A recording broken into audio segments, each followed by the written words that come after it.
mainstream today. So yeah, mentorship, or my mentorship, for the most part, is an honest conversation that helps my clients and helps people to change their lives. It's also done the same for me, my mentors. As simple as it sounds, it's that simple, and usually the simple stuff is the most life-changing. So mentorship's also about giving someone the help and the support that they need. Hold on, it's a bit echoey here. Let me just move up one level. It's too much of an echo.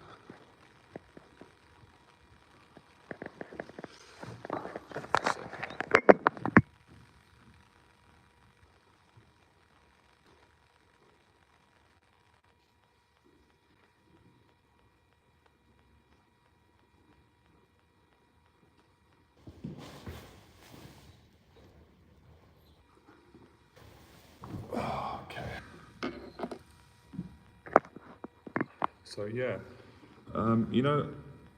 obviously people that have had mentorship and got value from it, they'll understand it and they'll appreciate it. But I understand a lot of people they might not know what it means. They might be skeptical. People usually are when they don't understand something, especially when they've not experienced it. So yeah, so mentorship is it's an honest conversation that can really help someone to change their lives. That's one explanation. Another explanation as to what mentorship is mental and emotional support, and we all need that at times, myself included, everybody. We're all human at the end of the day. It doesn't matter what our job titles are. We all go through challenges. If people are being honest, they go through challenges on a daily basis, but we generally have big challenges every year, every couple of months. Of course, we have periods where things go really well, and that's always what we hope for, but the reality of life is things are not gonna go well all the time, and that's where strength comes in: character, gratitude, discipline, faith, motivation, support, mentors, friends, family, etc. So, that's mentorship. Mentorship's also knowledge. Mentors, if they're good and they're honest at what they do and they really want to help people, they have a lot of life experience, and they can pass that experience on to clients and people, and that experience can help people to change their lives. But again, all of it comes back to a conversation. So when I'm working with clients, either they're having a conversation with me and I'm listening.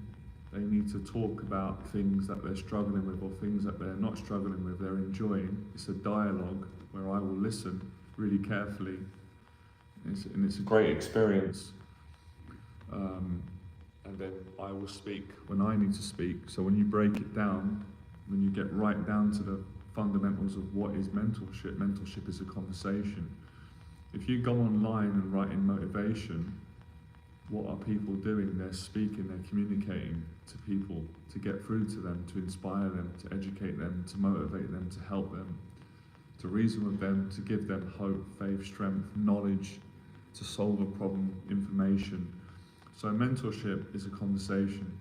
But mentorship, unlike most conversations that are taking place every day, is different.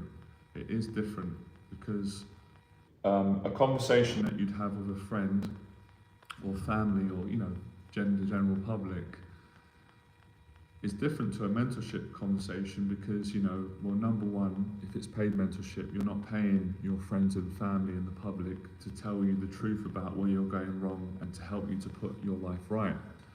So it's different. It's a different conversation. It's usually a lot more honest. It's a lot more positive. It's a lot more vulnerable, and it's specific for that particular person at that particular time, and it comes from an expert opinion and an experience. Like I said before, a friend or a family member or anyone can say to you, you should eat a healthy diet, or be disciplined, don't give up, and that's great.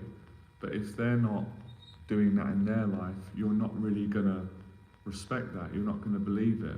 But if a mentor tells you, be disciplined, eat healthy, train, and they're eating healthy, they've got the results, they're living it, that information is going to be received in a very different way because it's coming from a truthful place. It's coming from someone that's doing it. And that's another explanation as to why a mentorship conversation is different to a regular conversation. Because obviously, you know, if a friend started telling you where you could improve, you could be really, that could ruin a relationship, obviously. That might not be appropriate because that's not the agreement. So, you know, when someone's paying you to help them, they're making an agreement, they're committing to this type of dialogue, which is different, right? The same for me when I was starting out on my journey. I wanted help. A friend couldn't have told me what Les Brown would have told me because it would have offended me. It might have made me upset, and I wouldn't have wanted them to tell me that because they were not Les Brown and they were not an experienced teacher and mentor. That wasn't what they were experienced at. You know, they were good at other things. So I listened to Les Brown and I loved it. So it's a special type of dialogue and conversation. It's the same. It's like if I go to a therapist, I'm paying them for that particular dialogue or that information or that therapy. I'm not going to ask a friend for that, although friends can help you a lot, but it's different. You know, it is different. It is different. So I wanted to give you some explanations on what it is and how it works. And then obviously there's the actual knowledge. And I give my clients what I practice every day. I put it online for free for everyone as well.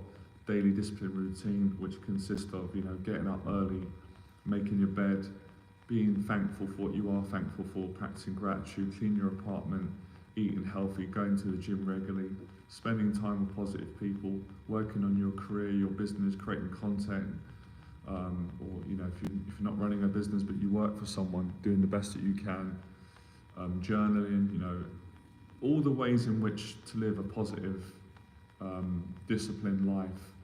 So that's also mentorship on a practical level with regards to what habits that you need to practice every day if you want to improve your life and have more gratitude. So there's that. So today, I'm not going to plan this talk. I've realised as well that I've got a lot of life experience up until now, 40 years young, let's say older than this channel. And that experience can help a lot of people. I mean, for some people it might not be helpful because they might not be interested. It's not where they're at in their life, but for a lot of people it will. And I've come to realise that I did some writing today that at some point in life, we all go through challenges. It doesn't matter how positive we are, how confident we are, what we read, because it's inevitable. There are challenges in life that are not in our control, and it's taken me a long time to accept that. It's hard, you know. Someone's going to pass away. We're going to see deaths. We're going to pass away. At some point, we're probably going to get a health scare. Please God, we don't. But at some point, we're going to have financial challenges. If you haven't had it already, we're going to have a painful breakup. Again, these are not things that we want, and I don't want people to have, but it's inevitable. You've probably had it already. I've been through these things. At some point, again, not everyone will, but I did a mental health challenge. I had a mental health breakdown. I've come back from that. So it's really learning to find hope in these situations and faith and strength, and you know, that's really important as well. So that's something that I wanted to speak on today. What else is there? So yeah, let me talk about that for a second, because one of you on my live stream the other day said that you felt hopeless, you didn't have hope, and I was trying to share my story. Well, first of all, you know, we all go through times in our life, myself included, where we feel hopeless, irrespective of what we've got. You know, even people that have got a lot of money feel like that. I've mentored them, and I've had a lot of money at one stage and not had a lot of money. So we all go through that. That's part of being human.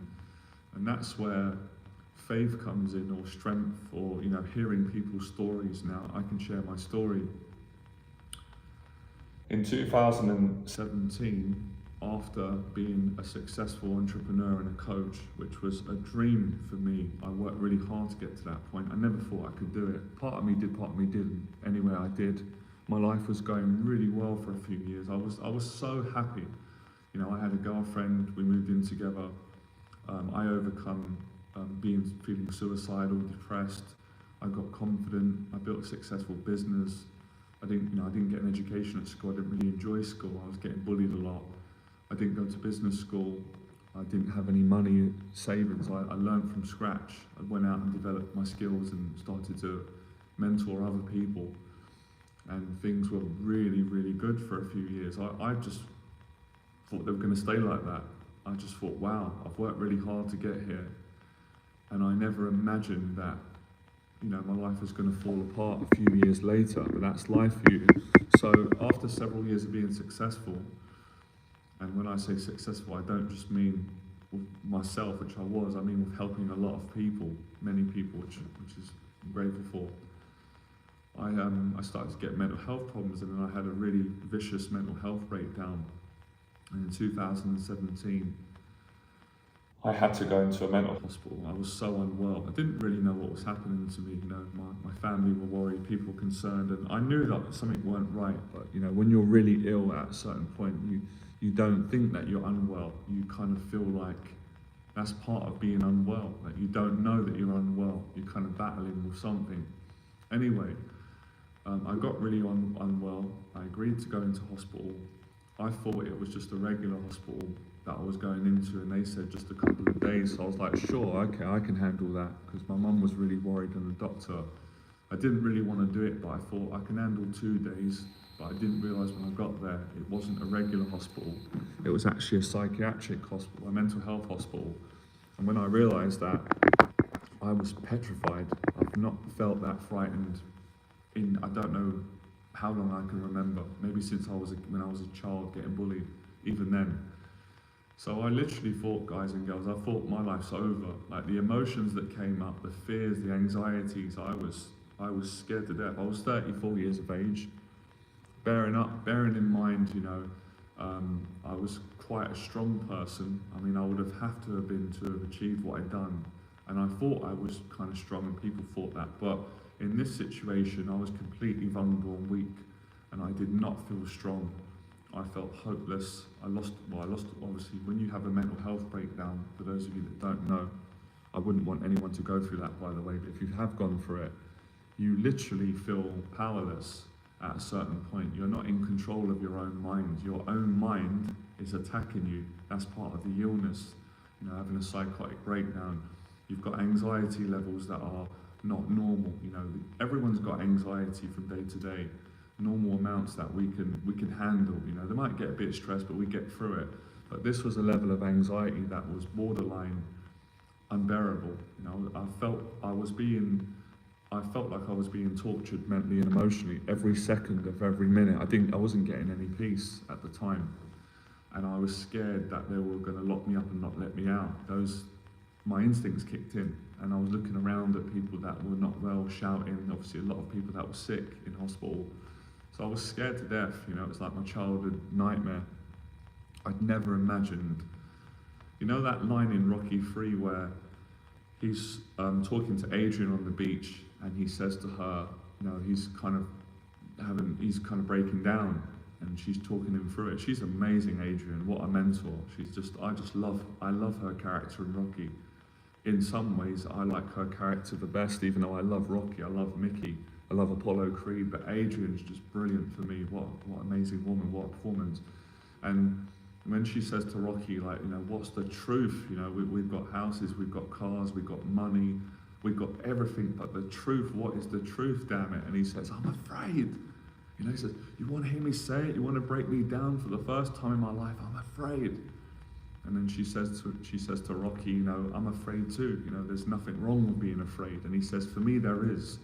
And she says, you're human, aren't you? And he says, I don't know what I am. All I know is, he goes in, because he's going for a bad time. His trainer died, he got beat, he lost, he was a champion, and he's kind of fallen apart. I went through something similar, right? Where you've had success, but then you've just fallen apart. You got fearful, you've had a breakdown. And then he says to her, how did everything that was so good get so bad? Tell me. And we all go through that, and that's when we feel hopeless, and that's what happened to me. I was asking myself, how could my life go from being so good to being so bad? How on earth, what's going on? I was trying to understand. How could it be that, you know, a couple of years prior, my life was amazing. I was mentally well. I was doing public talks. I had a lovely girlfriend. I was in love. You know, we were thinking about potentially, you know, taking the next stage, having children. You know, she wanted to have children, things like that. Really loved each other. I really loved her dearly. We lived together.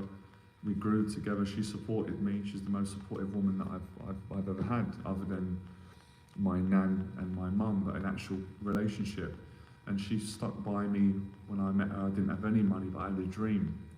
So I was asking myself, how did it go from being so good and really being in a place where, even at a certain point, I felt like, I don't even deserve all this. Like, I want to share this with people. Like, this is more than enough. Like, I'm so happy. Like, I never thought I'd have any money.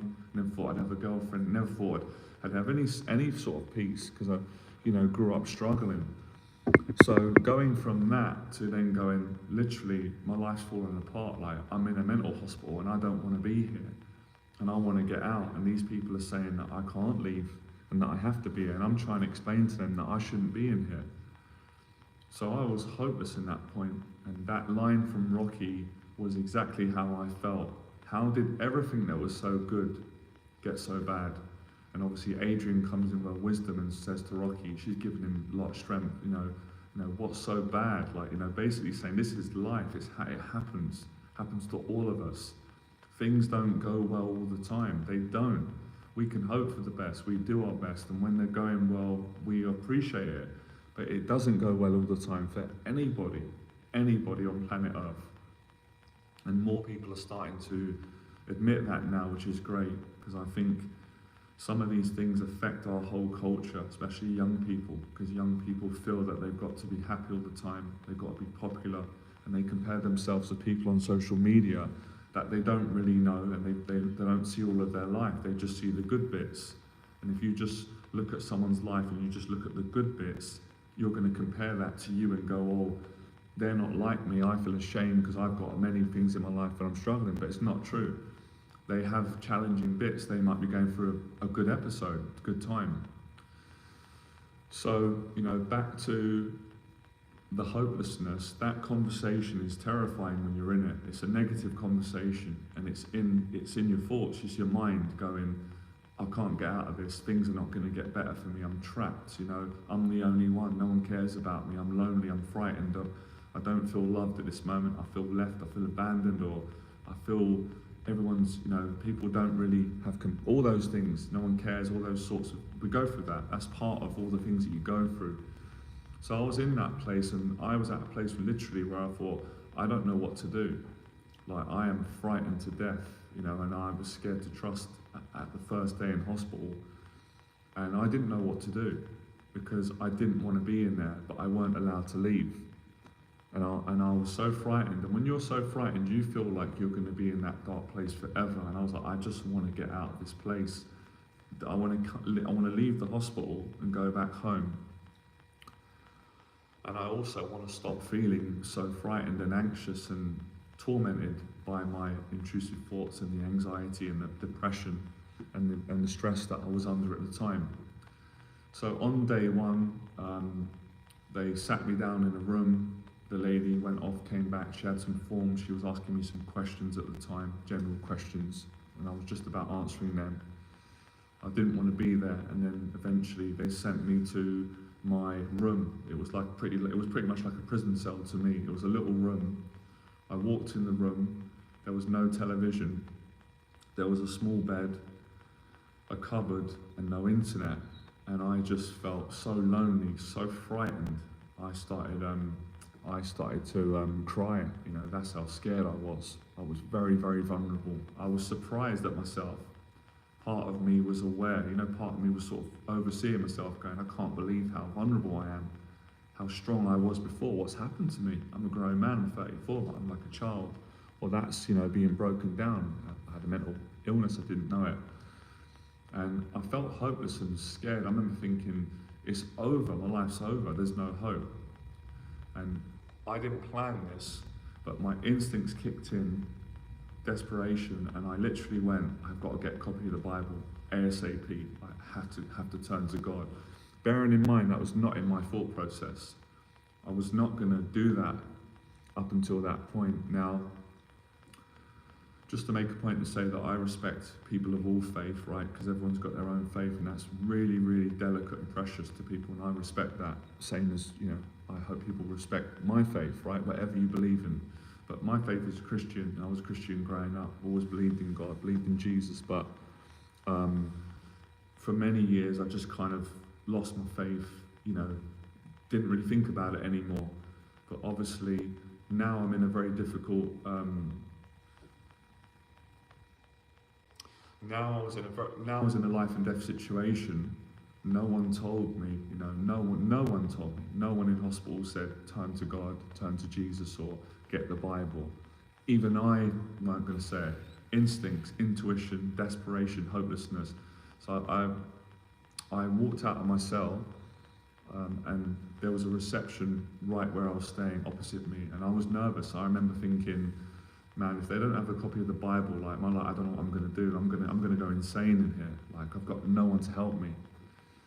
And I asked the guy, I said, do you have a copy of the Bible, please? And he was like, yeah, we got one copy. And I was like, oh, thank God. Like, I just felt relief. Now, bearing in mind, I'd never really read the Bible much growing up. Was scared to read it, didn't really feel motivated. Went church a little bit growing up with the school, but usually preferred to pray on my own without the Bible. Whenever I needed it, would never tell anyone about it, would be a personal thing, would get me through, always helped me. Anyway, so he gave me a copy of the Bible. I remember thinking, please, I don't know if I'm going to understand it, I need something to help. I need something on how to overcome fear, on how to overcome this feeling that something bad's going to happen to me, torment. I need hope. I need something quick. And luckily, the King James's version was a simplified version, which helped me. So the chapters were broken down easy, like, what to do when you're afraid, what to do when you're lonely, things like that. And I started to pray to God. And I said something along these lines, right? I said, please, God, please help me. Please don't leave me die in this place. That's how scared I was. Please don't leave me in this place. Because the thought of them never letting me out and locking me up, I couldn't handle it. I just couldn't cope. It was terrifying and lonely, and I felt on my own. So I started to pray and read stuff on peace, strength, and it made me feel better. And I can't remember the exact day it was, whether it was the second day, because the first 2 days were the hardest nights in hospital. The first day was the hardest day, the shock of it. But after a while, I started to feel, I was still unwell, obviously, but I didn't feel hopeless. I actually knew by reading the Bible, and I had an experience with God again, which is hard to explain in words, but I had an experience that things were going to be okay. And that was all I needed to hear and understand. It wasn't a word, it wasn't a voice, because I was hearing voices that were very negative, and that was the illness. But it was also saying it wasn't going to be easy, but I had to give up fighting and just take the help and accept where I was in my life. And where I was a mental hospital. I had a mental health breakdown. I lost everything. I didn't have any money. I made a lot of money, but I didn't invest it. I lost all my relationships. I needed help. I could no longer teach, and I needed to get help. When I accepted that, fully accepted that, I felt relief. I thought, oh my goodness, I started to have a bit of because I was having a bad feeling all the time. And I started to experience a bit of a good feeling, and then I started to think about my nan, who obviously, my nan passed away 12 years ago, but I prayed to her, I loved her. Things that I was grateful for. I started to get strength from my faith, and then of course, I started to slowly trust the doctors and the people in the hospital, because at first I didn't trust them. I was resistant, so I wouldn't take medication, and I wouldn't really open up to them. That's how frightened I was of being hurt. But my faith told me that it was okay, and they started to really help me. The people in there were great, most of them. And I didn't get harmed in there. And then I started to get help. I started to talk. I made a friend in there. And I felt like what's the right word? I'm going to say a billionaire, but it's better than that. Because when you think your life's over and you're dead, it is a very, very frightening feeling. Those people that haven't gone through it, I don't want you to go through it. But maybe, many people have, and that's usually why people come back stronger. So the gratitude that I experienced, you couldn't put a price on it, because listen, money didn't mean anything to me when I was hopeless. What meant a lot to me was being loved, being safe, having my faith back, family, and my sanity back, and feeling human again. That's what was valuable to me. That's what I prayed on. It wasn't easy, and that's what I got over time. And obviously I was in hospital for 6 weeks. So when people say to me that they feel hopeless, I know what they're going through. I've experienced it, and my story hopefully can give you hope, because obviously I'm just human, you know, and I'm hoping that it can. So I got through that experience, and the days ahead, the first 2 nights were hell in hospital. The first week was difficult. I wanted to get out in the second week. But as it got to about week 2 or 3, I was having a great time. I found gratitude in there, you know, and friends, things like that. Oh, you're welcome. Welcome to hear it. Appreciate everyone. So I was so grateful. I remember thinking, man, this is the feeling I had when I was a kid. This is what life's about. I lost this feeling for a long time. I forgot what this felt like. This is so genuine. This is amazing. Just to feel loved, alive, safe, being able to talk to nice people, have some food. This is living. Gratitude found me. Now, I'm not saying that when I was successful in the first part of my journey that I weren't happy, because I was happy. But over time, through experience, I lost gratitude. And obviously, you know, you learn things when you're successful. You learn that not all people, but most people are not genuine, which is a life lesson. Beautiful, you learn it. Most people only want to be around you for what they can get, because to them you're famous, you're valuable, they can get whatever they want, but not everyone's like that. So I had to learn some hard lessons about people, about human nature. I knew this deep down, I knew it. I've grown up quite smart. You know, I've been through a lot, and I saw successful people. It happened to everyone that's successful, right? And I'm not saying I'm so successful because many people are more, but I was in my own way, you know. And I had enough of those things. I didn't enjoy those things anymore. I wanted to come back to myself again, if that makes sense. So yeah, that gratitude, you know, when you suffer and you think your life's over, you're going to die, when you make it and there's hope, however you find it, where I found it through God, faith, and good people, and simplicity, right? Some people it might be different for them. I can only tell you from my experience, right? You really do appreciate every moment of peace that you get when you've suffered so much. So that is so I'm trying to explain it. It's hard to explain this, because please be patient with me, everyone, if you can. You've got to remember, this was in 2017, we're in 2024 now, and lots has happened since then. I've had other challenges that I'm dealing with, and we all have, right? You know, one of my best friend passed away, he took his own life. That's been really, really challenging for me.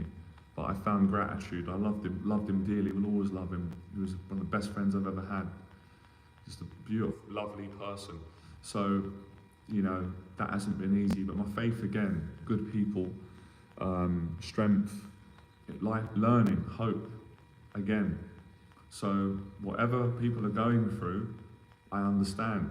You might be going through something that I'm not going through, but I understand suffering and pain, and I know that you can get through it if you don't give up and lose hope. There's people out there. So it's people. You know, people help one another to get through these things, and also faith, if you're a person of faith. If you're not, I respect that. Sorry, I'm trying to drop this. So having gone through that, now I just want to make a point of saying, because I've gone through that experience, which was like a life and death situation, because I made a full recovery, that doesn't mean that I don't still get challenged. I still experience fear as well, and anxiety. But I guess I've got more experience with dealing with it and a bit more hope. That's the difference. So, you know, life still goes on. We've all got challenges. It's, you know, it's finding gratitude in each and every day.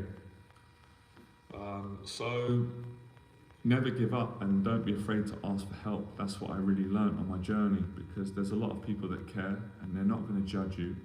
And if someone does judge, then they're just unkind, and at some point they're going to be in a position where they need the help. And so for me, I can speak, I hope this helps. We've all got fears of people not liking us and judging us. I mean, that's human. But when you go through an experience, what I went through, and many people do, right? So I'm not excluding that. I really didn't care anymore what people thought about me, because I was that frightened, which gave me a strength. I just cared about my family, things that mean a lot to me, good people, friends, and God.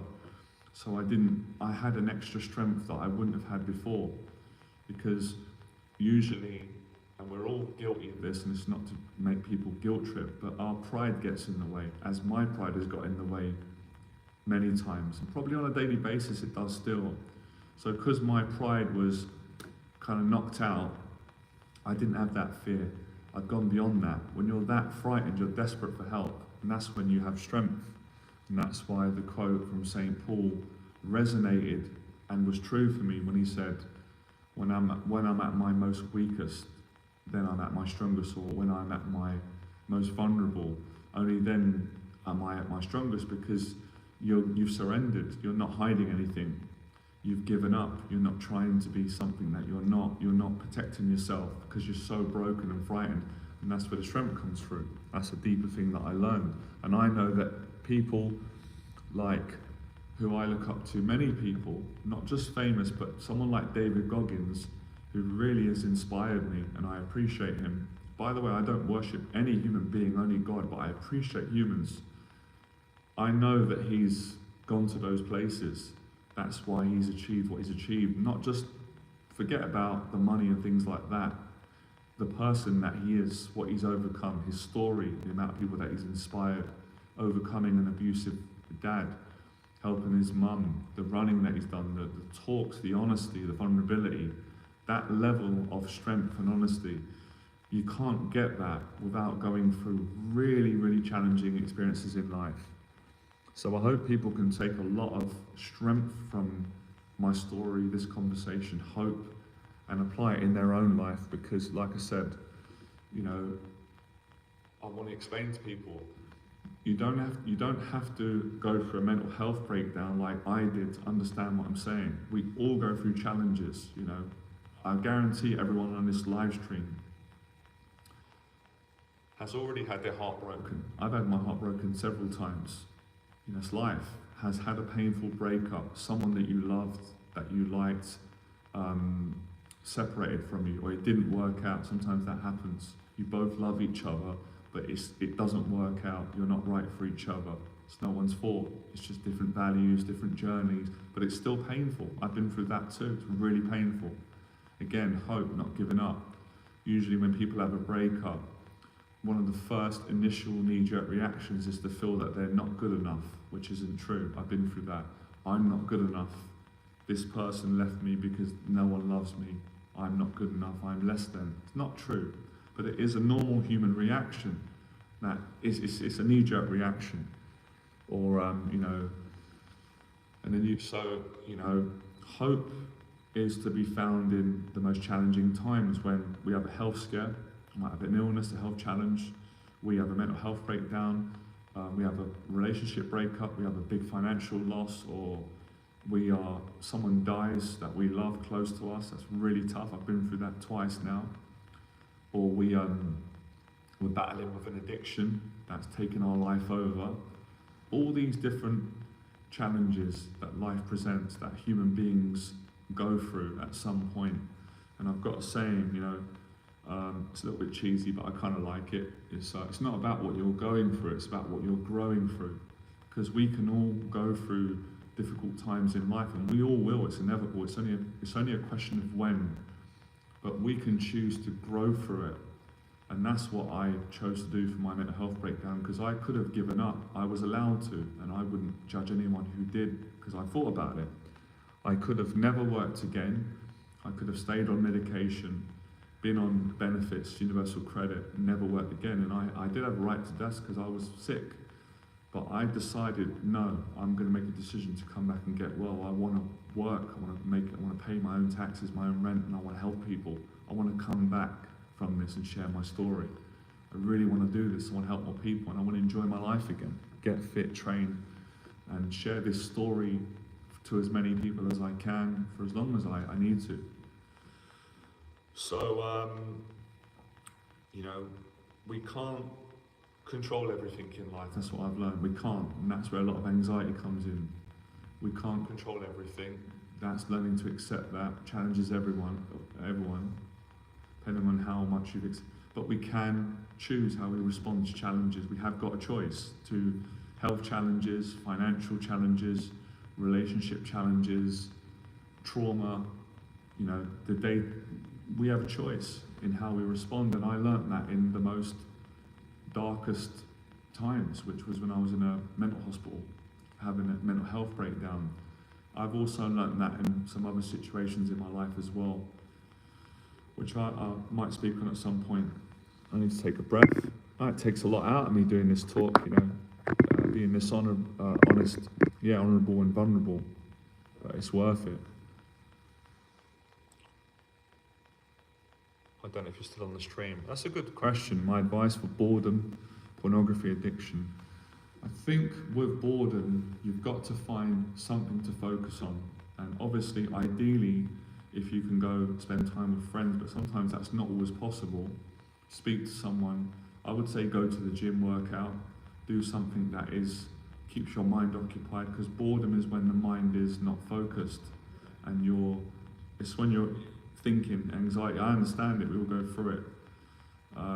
With boredom, do some reading, or something practical, something that you can focus on that takes your mind off of those negative thoughts and feelings, and can get you to find more peace, more gratitude. So find something. Everyone's different, because boredom is almost like, boredom is when you're bored. You've got nothing to do. You think that, and you're worrying. It's an anxiety. I struggled with it a lot growing up as a kid. I think many people do, and I have it as an adult as well, which is why I practice discipline, doing things, teaching, coffee, exercising. I would say probably exercise is one of the best things that you can do if you feel bored. Exercise, cleaning, cooking, things that kind of, when you're bored and you're actually stressed, the best things to do, I would say the best thing ever is to help people, right? But you might not always have the strength to do that. Be kind and share with people however you can be helpful, that. But I would say it's, doing a task, because the task gives you a sense, it is an accomplishment, right? If you're bored and you feel like I've got nothing to do, if you go, well, let me clean my apartment, you're not going to feel like it. And when you're bored, your mind's going to say, well, that's going to be boring. I'm already bored, but it won't be if you do it. You're going to feel, you're going to feel a lot better by doing something. That's how you actually build strength and character, etc.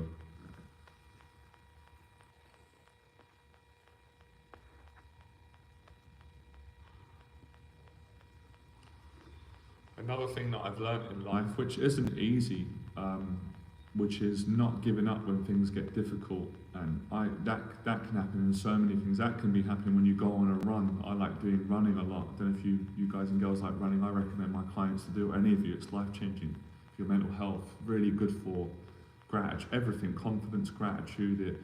Running honestly helps you in every area and to deal with life's challenges. So when you run, obviously, there's always a point where it gets difficult and you want to stop, because you get tired, it gets painful, or sometimes your mind, you start getting negative thoughts, so it just gets mentally, emotionally challenging. But the challenge is to try and hang in there. And it's a bit like when I'm doing this talk today, it's challenging. I'm quite tired today because I had a great day yesterday. I did a lot of teaching and talking, but I'm pushing myself to hang in a bit longer. That's how you build resilience. Of course, there's a time to rest, that's important, but you have to learn to hang in there a bit longer. And I've learnt that from speaking, teaching. I learnt that from amateur boxing. I learnt that from my mental health journey, and from running, from other mentors, from teaching. seeing clients make progress, etc. So if we always quit in life when things get difficult, and I understand, I've done it myself, but we're not going to learn in the kind of way that we need to learn. We're not going to grow stronger, and we're going to be teaching ourselves that, you know, we should only be joyful and grateful when things are going well. That's kind of dangerous. It's okay when you're younger, but as an adult, I wouldn't recommend that. And as soon as things don't go well, it's time to quit, and that's, you don't want that in life, because life at some point, even on a day-to-day basis, you're going to get some challenging emotions that are going to make you want to retreat and get fearful. You've got to learn to stand up to it, stay in there longer. So another story, when I first started amateur boxing when I was younger, I was so frightened and nervous of the sparring. You know, I was scared of getting tired, because I got tired when I was younger. I got bullied around my area, got into fist fights with bullies, and there was a few situations where I got tired and then I got beaten up. And it was a frightening feeling to be vulnerable, because, you know, when you're tired, it's hard to fight back. So I had a fear of that happening again in boxing, and I knew that that could happen. So I was afraid of losing, I was afraid of pain, uncertainty, and I was also afraid of feeling hopeless and, you know, getting tired and feeling sick. So when I first started amateur boxing, whenever I'd feel like that, I'd want to quit. I'd get up and the trainer would go, "Where are you going?" I'd be like, "Oh, I've done enough." Because things would get difficult, I would want to exit, which wasn't good. And then the trainer started to explain to me, you know, you've got to stay in a bit longer. You're not going to learn like that. You can't keep, you know, quitting or exiting when things get difficult. You won't develop as a person like that, not just in boxing, but in life. And I started to stay in longer and fight a little bit longer. It would get hard in there. Sometimes I'd spar with someone and it was easy. They were easy. And there was no challenge. And that would feel great for it to be easy, but I didn't really grow. But when I'd get in with someone that was better than me and stronger than me, and they were punching me and it was hurting and I was getting tired, and, you know, I had to learn to stay in and keep fighting, even if I was losing, to go to the end of the belt, even though I felt sick. And when I did that, I got so much growth from it, so much growth, even though it was a very unpleasant experience, but later on it made me stronger. So does that kind of give you some context? And this is a part of mentorship again. When I mentor people, like right now, I bring all my life experiences into the conversation, especially if it can help, because it's all life experience that I can pass on to people. And all the different experiences can give people the tools and the strategy and the hope and the confidence that they need to accomplish their goals and to get through the challenges that they're dealing with. So boxing taught me how to face fear, anxiety, on a physical, psychological level. That gave me the skills to do public speaking, which was another debilitating fear I had. Public speaking gave me a lot more confidence in social situations, new social situations, family, friends, one-on-one, new environments. So every experience I've had, I've learned from, I've grown from. The challenging ones, the good ones, the negative, etc. And I bring them into my mentorship sessions, or every video that I do, every talk, and I learn from my own life. I like to learn a lot as well. You know, I've always been like that. Just because I'm a teacher, I'm still human. I'm not better than anyone or below anyone. So I have struggles too. So I want to learn and improve from people that are know more than me, that are smarter than me, that are stronger than me, that are wiser than me, or, you know, at whatever level. So, you know, being willing to learn and, you know, accepting that we all have bad days, you know, we all have bad periods, I do. How can we find gratitude? We can, by wanting to, by, you know, helping people, finding the good within the struggle. That's something I've done. It just came out now. I knew more information would come, I didn't expect it. Find the good within the struggle. When I was in a mental hospital, I found good within the struggle. Good was simple things like talking to someone, having a conversation with a fellow patient, or one of the doctors or the psychologist, laughing. I could go out for walks, getting a coffee, going for a walk. I found good in the simple things. A friend come to visit me, my mum and dad come to visit me. So I would find good, even in a prayer, even memories. I'd go back to some good memories of, you know, even memories where, you know, in love with my girlfriend, the times we had, whatever the case may be, you know, memories, good memories can get you through whatever you need to get through, whatever you're going through. And some of the challenges that we go through in our life, some of them, sometimes they're short, and that's great because it's not too long, but sometimes they're long. Sometimes we're going through a challenge for 2 years, 1 year, some people 10 years. It's happened to me. But never give up, never lose hope, because there is always hope. And, you know, humanity will show you that, faith will show you that. So yeah, you know, it's like I was saying to a friend before, you know, we were appreciating people and saying that person's amazing, like their teaching, their talks, their talent, how they help people, their vulnerability, and then we said, but they wouldn't be like that if they didn't go through the struggles in their life. A lot of us don't want struggles, me included, but you don't get the gifts that come with struggle, the rewards, the gratitude, the confidence, and maybe a blessed life, maybe at some point for all of you, a nice home and a family and a couple of cats. That could come from a struggle, absolutely. That's life experience for you. So it's never giving up, whatever you're going through, whether the struggle's financial, whether it's emotional, mental, whether it's health, whether it's everything. I've been through stages where it's all of it. I'm struggling in every area. Don't give up, don't lose hope.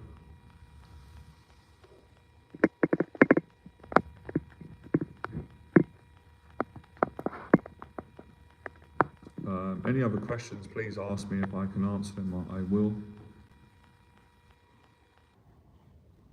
I knew it would happen.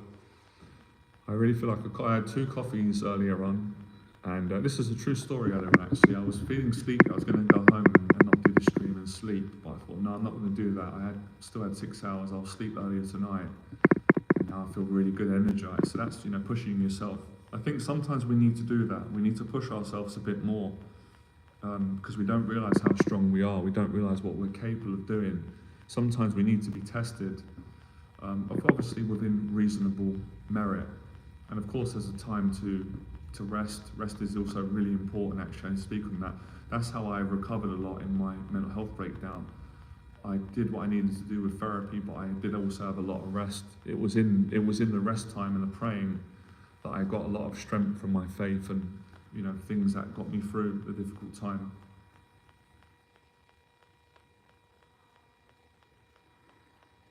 I might actually get another coffee. I'm actually really enjoying the stream, really enjoying it.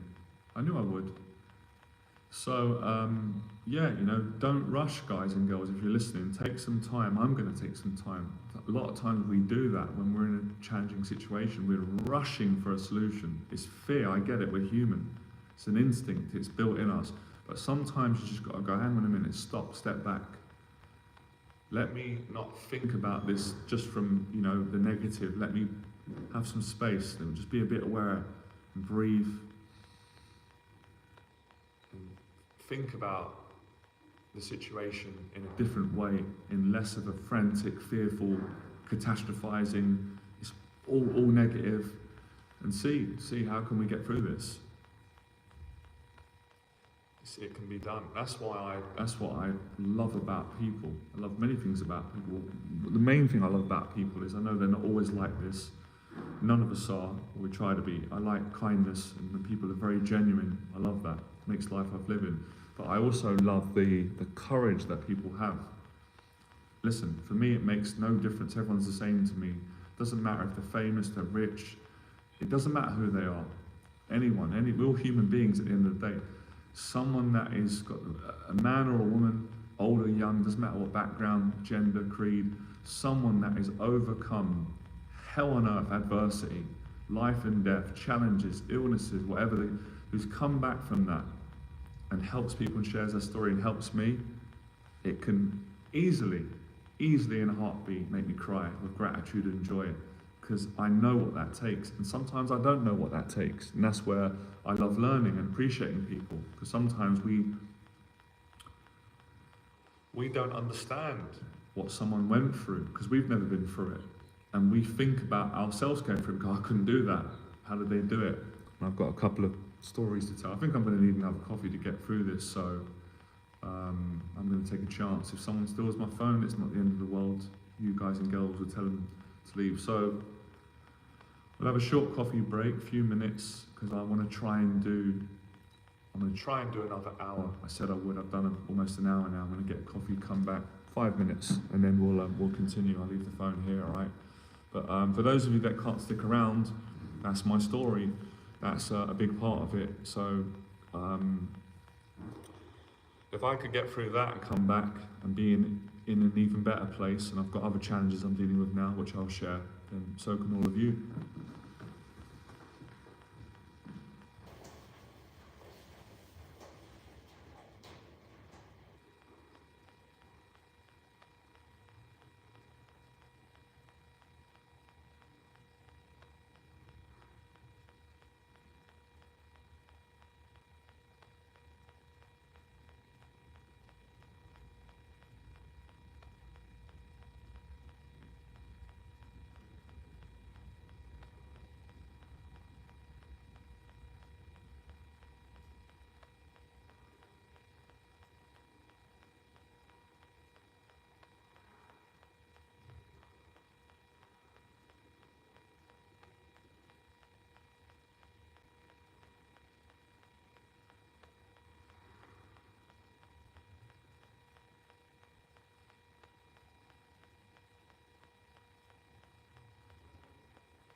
They're going to bring the coffee.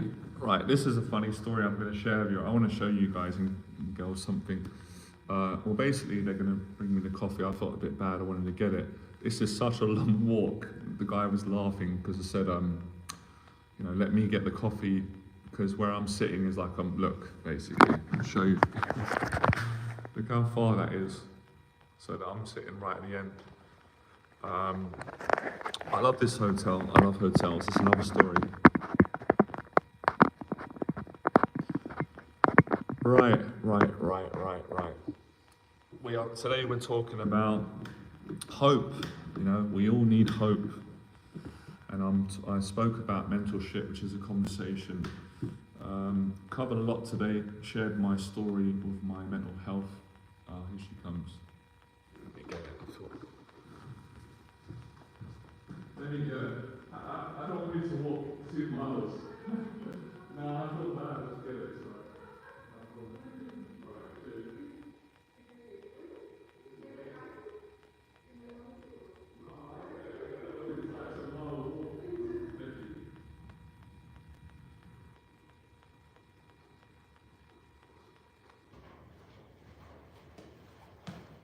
Oh, what a blessing. Don't fall. Now this is gratitude. I speak a lot about gratitude.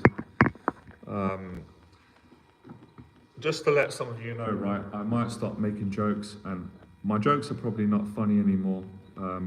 So I'm not going to be upset if no one laughs at my jokes, because I kind of think they're funny, but that's what happens when you that's what happens when you get old, when you turn 40, even though I feel 40 years young. Hey Timmy. Oh, speaking of jokes, you're never short on jokes. I can't wait for some jokes, Timmy, but now you're probably not going to make them because I've put you on the spot. RJ Flores, good to see you, man. Yeah, we're in the hotels again. I'm enjoying this. I'm doing a challenge at the moment. I'm treating the live streams the same way that I do my life with the running, all-out marathon. I want to keep improving them, have fun, enjoy it, face fears, help people, and try and do as many as I possibly can. No matter how challenging it is, I want to keep showing up for as much as I can. And I enjoy them. I like a challenge. I love talking to all of you, mentoring you, It's a pleasure. And let's see, one day at a time. Right, I need some coffee. Please do me a favor, everyone, right? I've basically done the main talk today, so I want to keep this social. Obviously, you're not here in person. Get your questions in. I'll try and answer them. You can have a conversation with me, and I'll continue sharing some stories, right? Like I said to one of my clients recently, he was 29 at the time, 28, 29, lovely guy I was working with, mentoring, was it a few months ago? And obviously I turned 40, so I said, I was telling him a couple of stories when I was an amateur boxer, give him some, inspiration to overcome his fears in his life. He wants to change his life, and I said, I know what you're thinking this old git, what does he know? And he was laughing, and he said, no, I'm not thinking that. And I said, I know you're thinking that, because when I was your age, that's what I would have been thinking, and we just had a great laugh.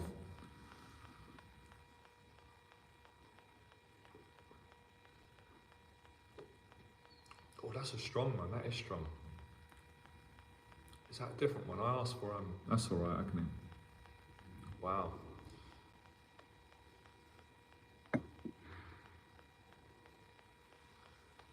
Jonathan, I just wanted to say a huge thank you. I come across your live a few days ago, and you've advised me to start with making my bed each morning. I've noticed a big change in how my day begins, and that's awesome. I think I remember talking to you, right? Are you the gentleman, you said you are married, I think you're working in technology, or somewhere in that department, and you were talking about procrastination, right? And I recommended, yeah, appreciate that. Yes, it makes a big deal, man. It's crazy how the small, simple things can have such a profound effect on how you feel, how your day goes. Funny enough, I discovered a motivational talk. And it was by this, I never heard of this guy before. I love motivation, I always like learning. And he was a Navy SEAL. It wasn't David Goggins, who was amazing. And one of the first things he said was, make the bed. And I was like, see, we're all pretty much the same when you get down to it. You eventually, people figure out the same kind of truth. So he spoke about, same as what I said, if you can make the bed, it makes your day go better. Even if you're really struggling in your life, it builds your character. And then basically you were saying, if you can't make your bed, then how can you be successful in life? You can be successful, but you have to learn to do the basic things. And it was something that I struggled with for many years. I used to not do it. Even when I had a successful business, I'd neglect it, and that's when I started to realize my attitude needs to change. These things are important, self-respect, and so that's the whole, story of making the bed.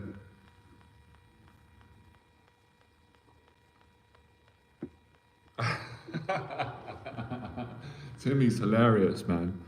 You know what? When you first came on the streams, I'll be honest, Timmy. I was like, why is he being so rude?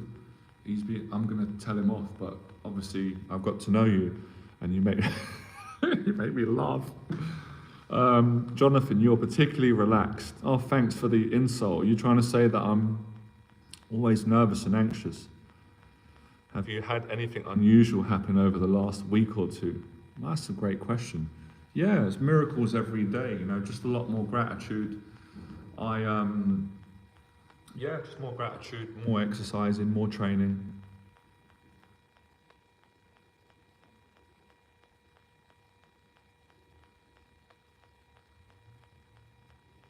Yeah, well, I'm glad that you noticed that. You make me laugh, Timmy, man. That was something you said before on one of my streams, and I was cracking up. I was laughing for ages. I think I told my brother, he was laughing. There's something you said, I can't remember. It was, I can't remember. But yeah, that's one of the things that happens, for anyone. The more you do these live streams, the less anxious you become. The more relaxed you become, and the more you face any type of fear, the more you do anything, the better you become, basically. Especially things that, that all human beings fear, like public speaking, especially on a live stream. The more you do it, the more relaxed you get, the more you enjoy it, and that's a great thing.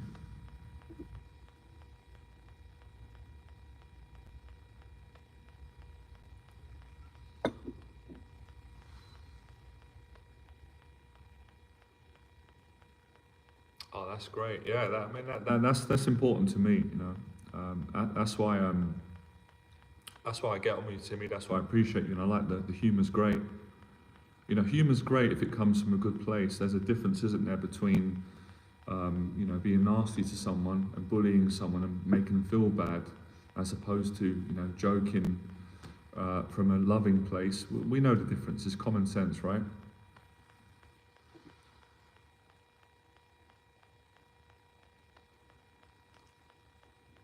I think that's a different coffee. That's a strong one. Wow, let's let that sink in. I said decaf, so yeah, is that that's a black coffee, isn't it?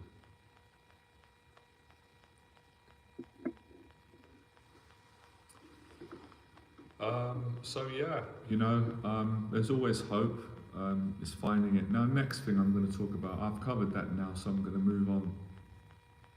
Other things I've been processing. What else? Let it come. I like doing this. This is actually a good thing. Try it, right? See if any of you like it. Usually people are scared to do it, and I've been nervous at times, but it feels good. When you don't have anything to say, don't rush. I've done this with clients. It's really helped them. We didn't plan it. They've been in a mentoring session with me. We're sitting down having coffee, and they're talking about their goals, their accountability, what they're struggling with, or I'm telling my story, whatever the case may be. And the conversation comes to a close. Naturally, this happens. And then they panic a bit, they get a bit awkward in front of me or nervous, and I say, don't worry about it. I'm the last person who's going to judge you. It's happened, it's fine. Like, it's okay to not know what to say because you said everything, and sometimes that's better than just saying small talk and saying things that you don't really mean because you're scared of the silence and the awkwardness, and it's not awkward for me. Or, you know, be comfortable being awkward, and I'm like that. I don't like speaking. I don't like wasting words. It's painful for my body. You know, saying things just to fill space. I'd rather just say, well, I'm awkward right now. Run out of things to say. Let's see what comes. And usually I'll wait. Like now I'll do this. I've built this up through, you know, years of practice. And the mental health breakdown helped this, believe me. It loosened me up. So like now, I can't think of anything to say because I've literally said, you know, everything from my heart for the last 16 minutes and told my story, and it's made me quite tired and grateful, and I'm giving you guys and girls a chance to speak. But if I wait and I'm brave and I don't just speak from my mind, something will come meaningful that I'll share. Hopefully everyone will appreciate it, and if you don't appreciate it, that's fine. Let's see what comes. More coffee. In the meantime, you guys and girls can have your thoughts. Ask me questions. I'm here to help you, mentor you. Let me know how I can help. Or things you want to share, get off your chest. Something's bothering you, get off your chest. Try the exercise. A lot of the times people are scared to do that. I get it, the culture that we live in. Get it out. If something's bothering you and it's causing you fear or pain, share it on the live stream. I do this myself. It makes me feel great. It's good recovery. And I help my clients to do it. Right, what was I thinking? Yeah, this is what I want to speak on. It's tough. It's really tough for me, for all of us. When things get difficult, whatever you're trying to achieve right now, you could be sitting down right now and life's difficult in your own feelings, and you feel like quitting. You might want to leave the conversation. You're on a run. You're doing your run. The run's going well. It's challenging, but you're kind of okay, and then it gets to a certain point where you're like, oh, it's been 45 minutes, my mind's kicking in, oh, I don't want to think of these thoughts, my mind's saying negative things, I'm worrying about my life, oh, my finances, oh, the past, oh, that person upset me, I don't want to think about them, they make me angry, oh, the pressure of life, oh, the deeper meaning of life. I need to get out of this conversation. Let me stop doing the run. Maybe I need to go and eat some junk food. Hang on a minute. I get it. It's challenging. Stop. No, don't stop the run. Become aware of your thoughts. What's going on here? This is anxiety and fear. You're human. Do you want to get stronger? Yeah, I want to get stronger. Hang in there a bit longer. This is how I mentor myself when I'm running. And my mind, it's not always like this, because it is sometimes, most of the time, I love the run, I can't stop, and I get into a good space. Good afternoon, Jason. But when your anxiety comes in, or when doubt comes in, or hopelessness and says, can't handle this, you can handle it. How do you know you can't handle it? You can handle it. I know you can handle it, because I've handled it many times, and I've helped so many people. I do it every week with my clients. At some point they will say, can't handle it at the moment. So I understand what you need help with. You can talk to me, you can. So go a bit longer, don't give in. Because if you keep quitting every single time anxiety comes up, or every time your mind says, well, I can't handle this. Please guys, I like honesty, I appreciate it. I know the answer already, but it helps me to help you more. How many of you have experienced that, and even probably right now or today or in your life, you're in life, we're all doing life, and you'll get some negative thoughts, anxiety that says, I can't handle it, I can't handle that thought. Or you might be going through a challenge at the moment. It could be health, it could be financial, it could be relationships, it could be the past that you're struggling to come to terms with, whatever, an addiction. And your mind will say, I can't handle it, I can't do it.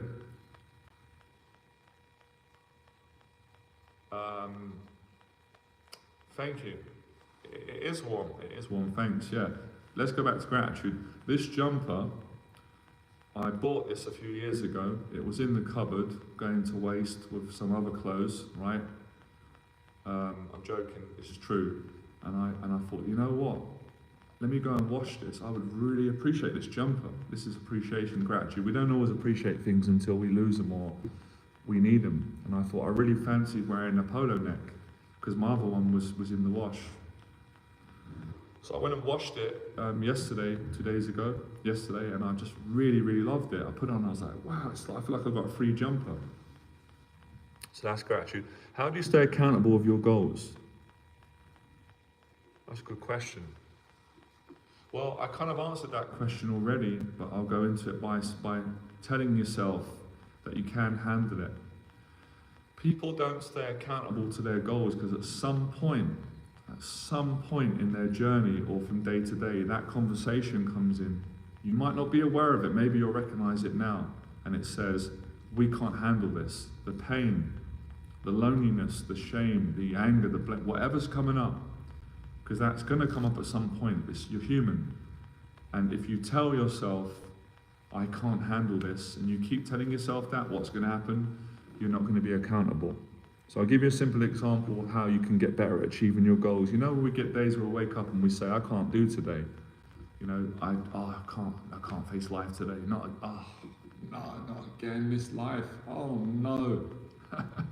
Who recognizes that? We all have it. We all have it. Even when you live an amazing life, I get days like that. Oh no, business. Oh no, rent. Oh, taxes, life, relationships, clients, live streams, videos, myself, oh, training, oh, dieting, oh, can't do it. I just want to, and when I get like that, you know what I do? I say, you know what, I just think of cats. Cats are beautiful. I love animals. Cats are cuddly and furry and they make you feel loved. But then I go, hang on a minute. I've been here before. What would David Goggins do? Stay hard. What would Les Brown do? When life knocks you down on your back, make sure you can look up, because if you can look up, you can get up. I was hungry. I motivate myself. What would Jonathan do? What would you guys do? I've got to help my clients. They're relying on me for strength. But I can't give myself strength. How can I give my clients strength? I find a motivation, my faith. Please God, give me the strength today that I don't have to do the things that I don't believe that I can do, and give me the character that I don't have right now to be the person that I want to be, and to make the impact on people that I want to make. That just come to me now. That's from the heart.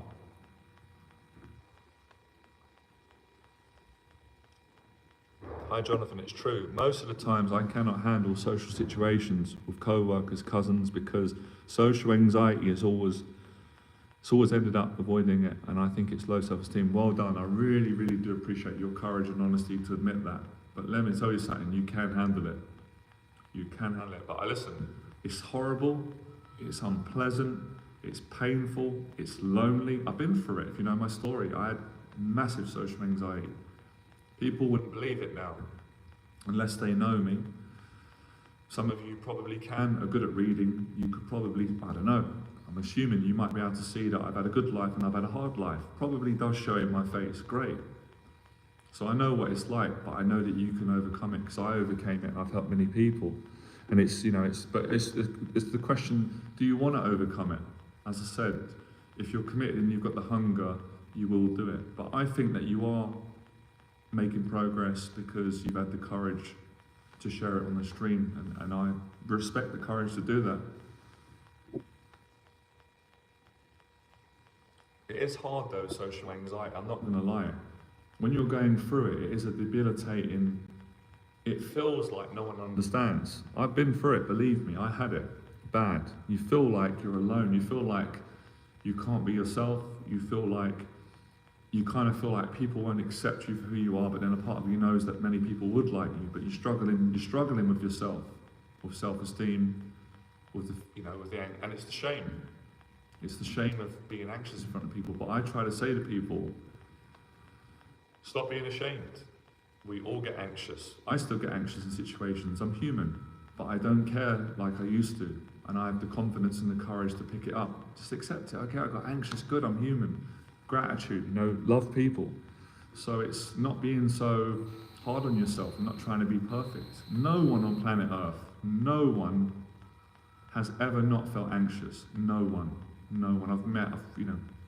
I've coached people from all around the world mentally. I've met all different types of people. I'm a person as well. So, it's taking strength from that and building, and you can improve, make progress. My clients do, I've done it. I've been speaking on this stream now for 72 minutes. This is someone that had severe social anxiety. I'm living proof. I couldn't do this before because I was too ashamed and embarrassed, and I told myself that I can't do it, when really I could have done it if I really wanted to. So you can do it, it's just pushing yourself. One day at a time. I'm going to make another video on social anxiety. I hope that helped.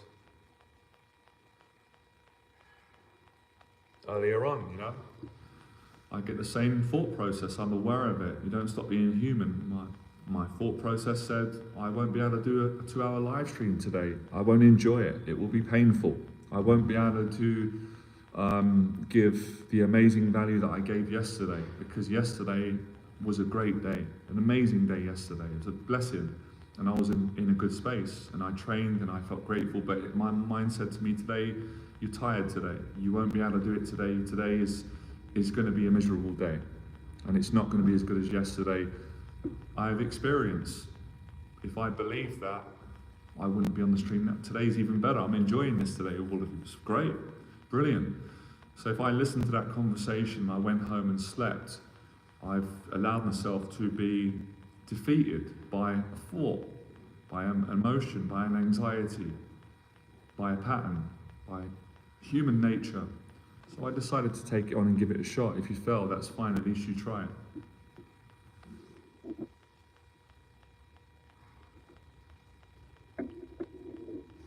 I learned this from life. I learned this every week from my clients. I've had it before with clients. I've had clients say to me, I said, what's bothering you at the moment? Money, my stress of money. My rent's due and I'm running out of money and I don't have any clients in my business. I said, all right, I know it's not nice, but if you lost all your money, you'd survive, right? Money, it's important, but it's not that important. You're going to be alive. I wouldn't let you go hungry. I'm a kind person. Your family wouldn't. Yeah, if I really wanted to, I could. What are you worried about? You're healthy, money comes and goes, you're going to make the clients, you're going to make the money eventually, or even the clients said to me once, if I don't make any money in my business, I'll just go and get a part-time job. I said, there you go, there's a solution. How do you feel now? I feel a bit better now. But go and help people anyway. Don't worry about the money, just put some good stuff out for free. You'll get clients eventually. If you do good and you're honest, you're sincere, you share your story, you help people, someone's going to want to work with you and pay you. 2 weeks later, oh my goodness, I got a client. I've just done a free event. I didn't expect it. You were right. I've got some experience. That's not giving in to the voice that says, we can't handle it. It's over. We're never going to get success. We're never going to get a result. We're never going to change. Not true.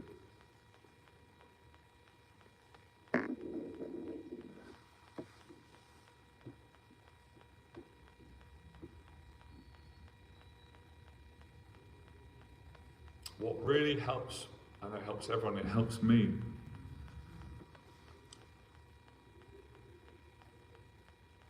Yeah, that is part of the social anxiety, and getting it out will really help you, because yeah, I had the same thing. Everyone has it. You're worried that people are going to find out about your social anxiety, but someone's found out today and they're not judging you. They think you're great. You've told me. So I found out that you've got this social anxiety. I don't think you're weird. I think you're a great person. I had the same. You're not a bad person. And anxiety is not your fault or your choice, but it's your responsibility to improve for yourself. So many good people, you know, everyone on this stream would have had social anxiety. Probably everyone does.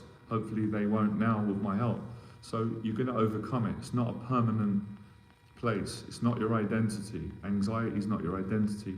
It's not your value, but it's a challenge. You know, it's a mental health problem, or it's an anxiety that you can overcome and improve, which you're doing, and do it one day at a time. Most people today, even people that might not, let's just say for example, right, there might be some people that might not have the anxiety that you have to that extreme, but they do have anxiety socially. They do get stressed at work. I see it with people, and I wouldn't even judge it. So a lot of it, most of it, is what you think about yourself. People don't even care as much as you think they do, because they're busy thinking about themselves. They're worrying about their problems. They're worried about what you think about them. So sometimes having a different perspective on how you think people will view you.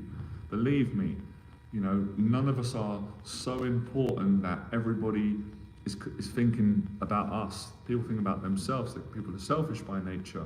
That's not the full description of a human being. People are also kind and good as well.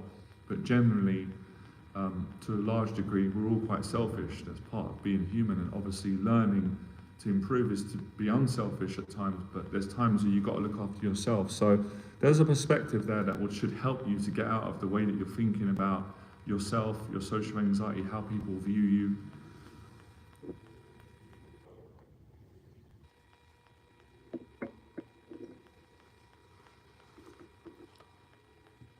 Social anxiety is a fight. It's like boxing. If you quit, it won't improve, but if you keep going, it gets better.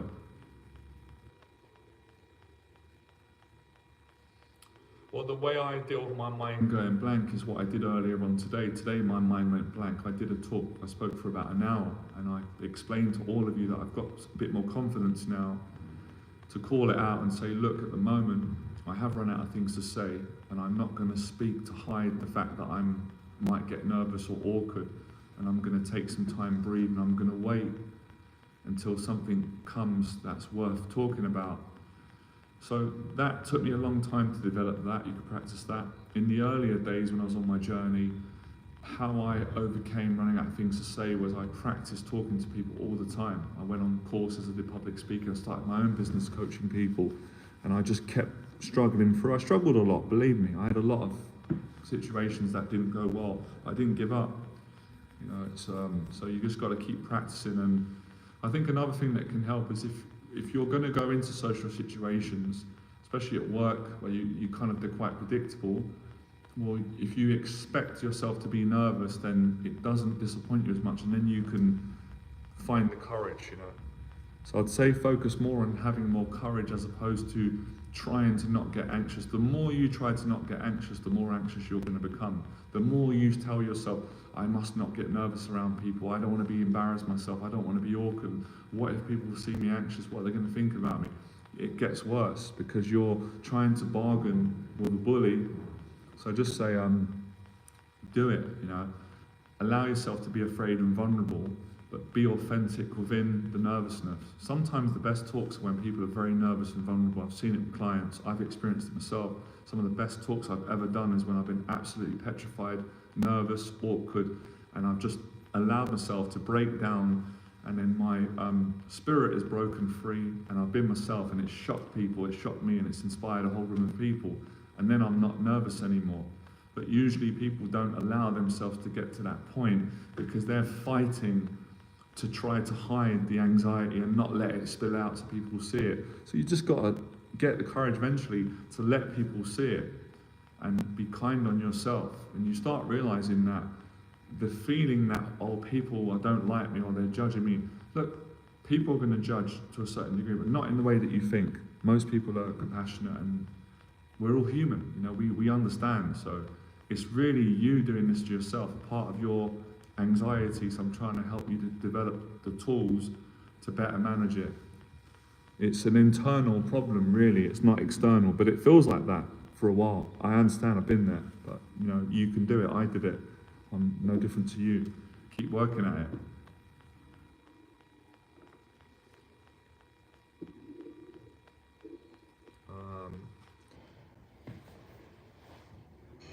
Okay, so how long have we done? I've done 80 minutes, so what's that? It's an hour and a half, that's an hour and 40. Okay, 20 more minutes and that's my goal today, 2 hours, and then I'll finish up. I've got a lot of things to do today. This has been amazing. So yeah, the question is, I ask myself this sometimes, do you have the stamina? And I don't say this, I say it in a way that I know you do. It's to motivate people. Have you got the stamina to keep going when you're anxious and you're scared, or when things are going well, or when there's challenges? Do you have the stamina? You do have the stamina, everyone's got it. And I don't just mean the stamina to run a race, I do mean that. And I don't just mean the stamina to go into training or weights or boxing, I mean in all areas of life. Do you have the stamina to go to work when you don't feel like it? Do you have the stamina to get up and practice gratitude when you're worried about something and you don't want to leave your house? Do you have the stamina to keep going? You know, when life does knock you down, as Des Brown said, to get back up again. You do, keep going. Go the distance. We all get days, believe me, I get them. I get days the same as everyone where I think, I can't do it anymore. This is challenging. It might even just be an hour of stress, struggle, strife, and I need someone to rescue me, you know. I can't do this on my own. I need my parents, I need God, I need somebody. Space, calm down, pray, get my thought. Is that true? If that's really the case, I'll call for help. The help if I really need it. I know I'm not too proud that I've got help before. Getting help is trying. Let me see if I can do it. I'll get through it. I can do it. Wow, I feel better now. Keep going. You know, it's not a sprint. It's a marathon life. We can only do one day at a time, but you know, we've got to keep going. If you want to keep growing, you've got to keep on going. Here comes my cheesy affirmations. I said there's no coffee in here, but it's decaf. There must be something. I feel a surge of energy coming in. Have fun as well. You know, don't take life so serious, because if you take it too serious, it's miserable. Then it becomes a living hell. It can be a nightmare.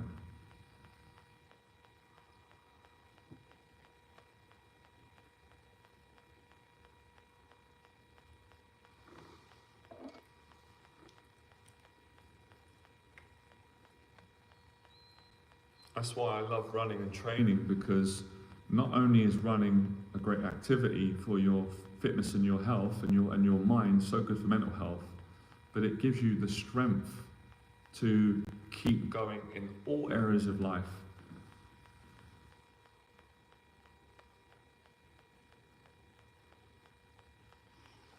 Well, yeah, you know, well, I think exposure therapy is the best therapy for social anxiety, but you are right, there is a balance with things. So sometimes overdoing a certain therapy can stop you making progress, where you might need, what you've just said, you might need a different approach.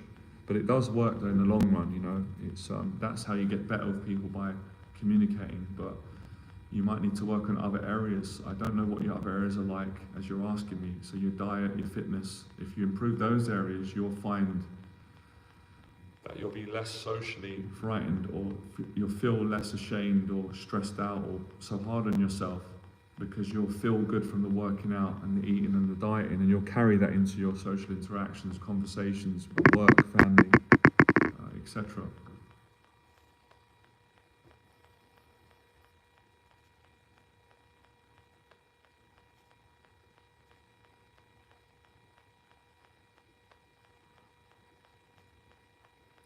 I read something earlier on, a short thing from the Bible. I've got an app on my phone, and it really inspired me actually, and it was about perseverance.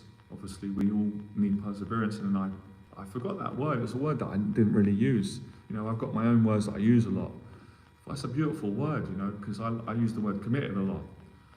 Because I only coach mentor committed clients, which is true, or, you know, courage, all these things are important. But yeah, I was like, and I went online, you know, Googled it, dictionary definition. You know, perseverance is someone that keeps moving forward on a particular task or a goal, and doesn't give up despite it being very challenging.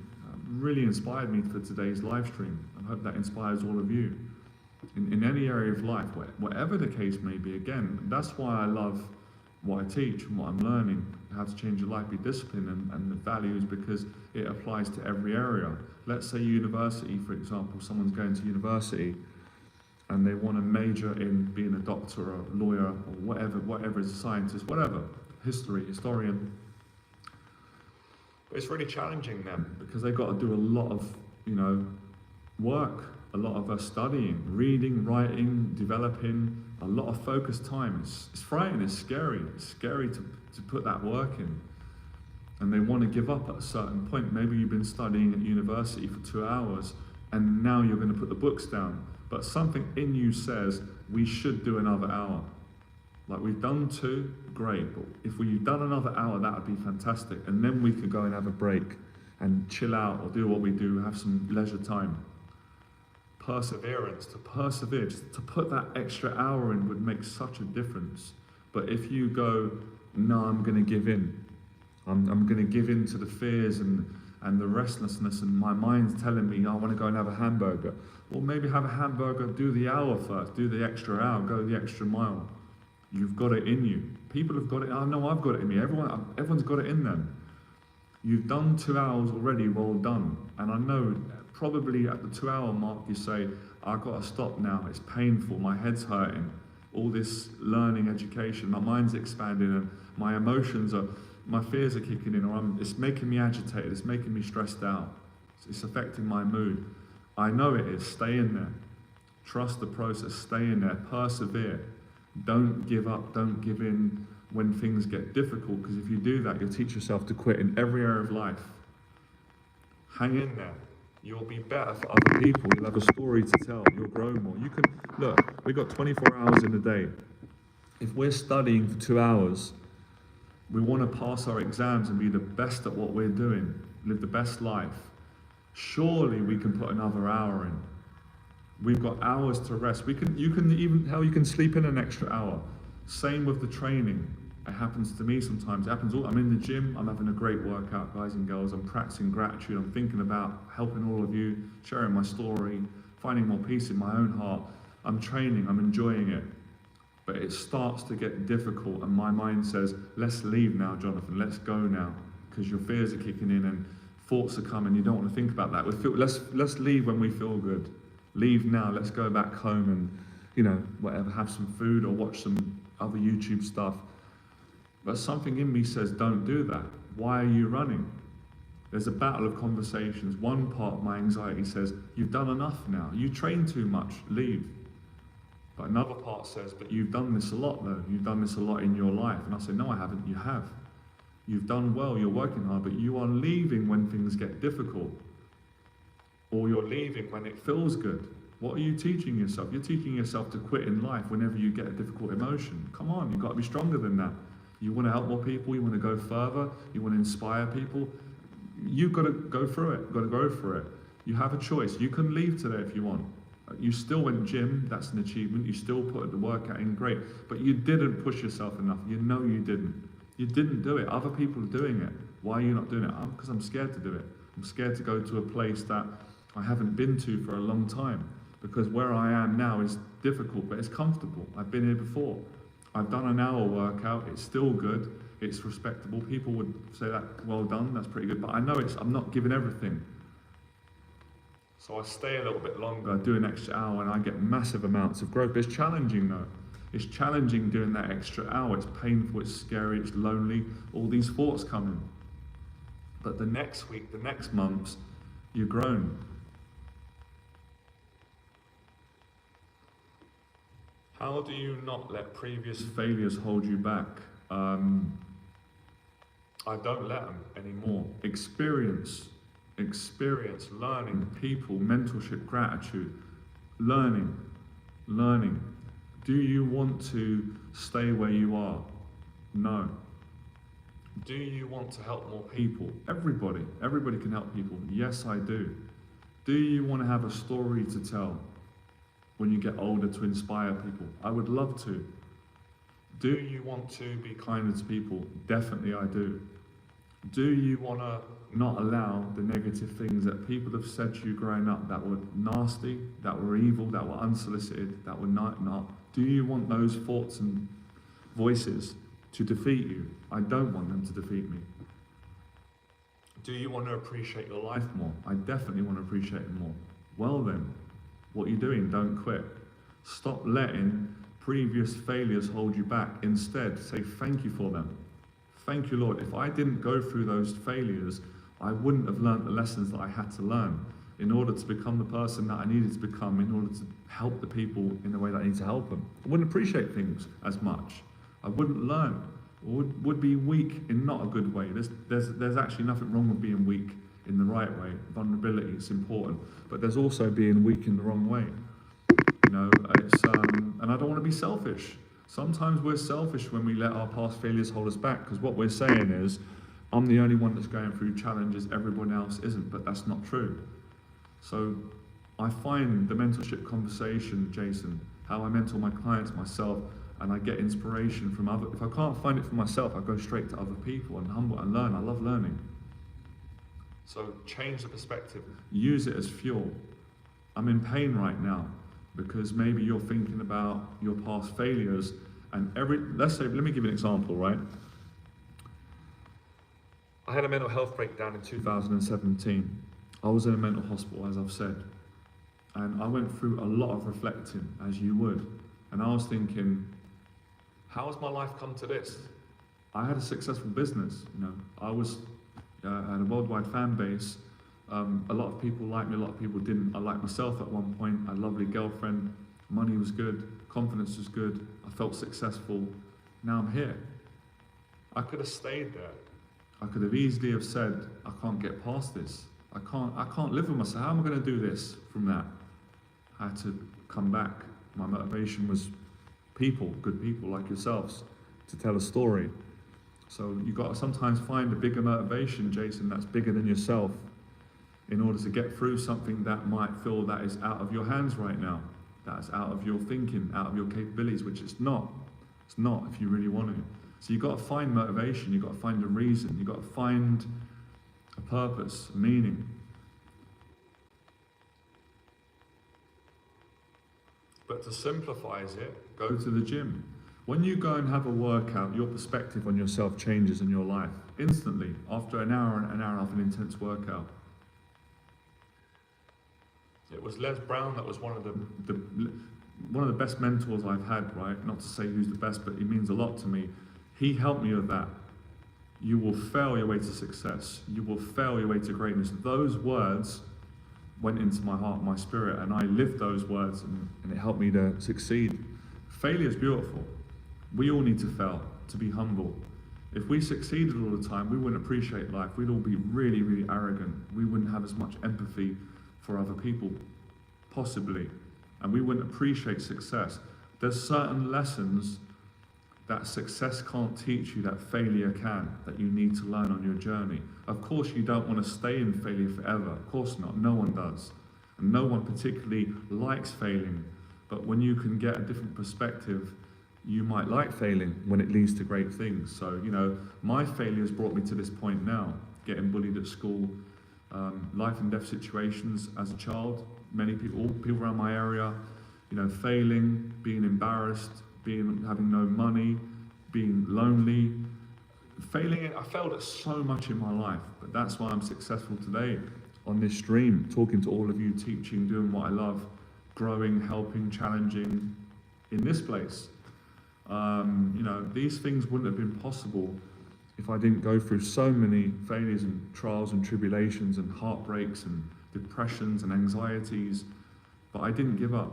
Thankfully, I didn't give up in the long run. I kept going, and that remains an everyday battle today. Don't give up, Jason, one day at a time.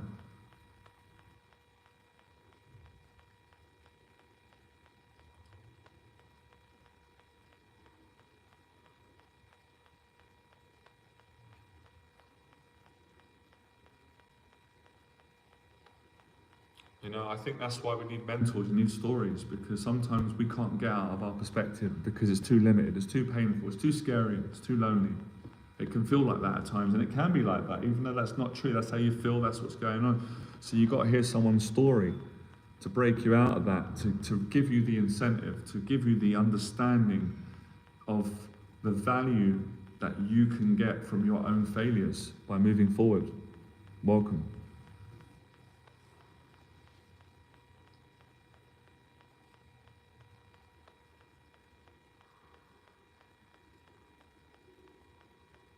We don't really connect with people. I certainly don't. We don't connect with people based on their bank account. That wouldn't interest me. Right? Maybe some do, that's not me. We don't connect on everything going well, even though we do like some things going well and we can inspire. We connect on our challenges. That's where we really connect. On our struggles, our failures, our insecurities, our mental health challenges, our disappointments, the shame. That's where we really connect. I'm not saying that's the only way, but I'm just really giving you some, hard-earned truths.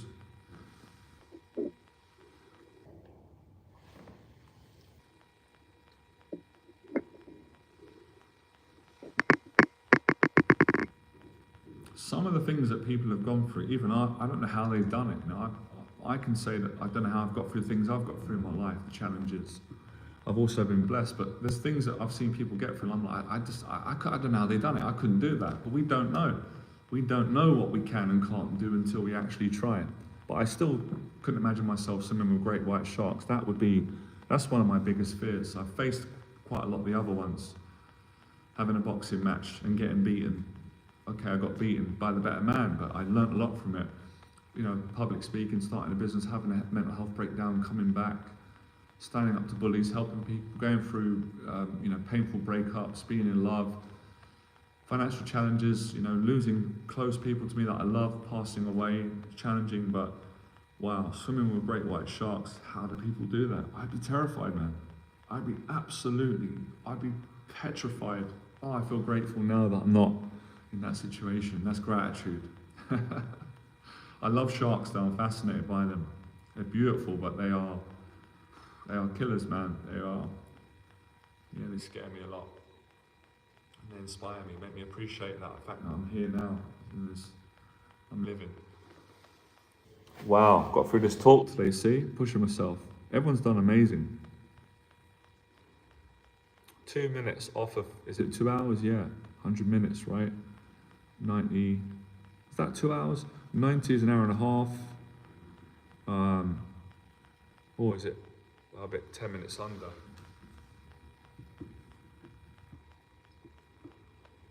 Any more questions?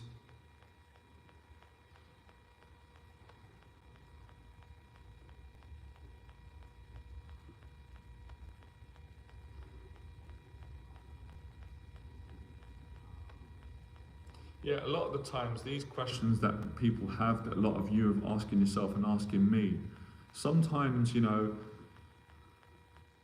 it's easy to give quick answers, and that's the right thing. I'm giving you answers because of the time that we've got.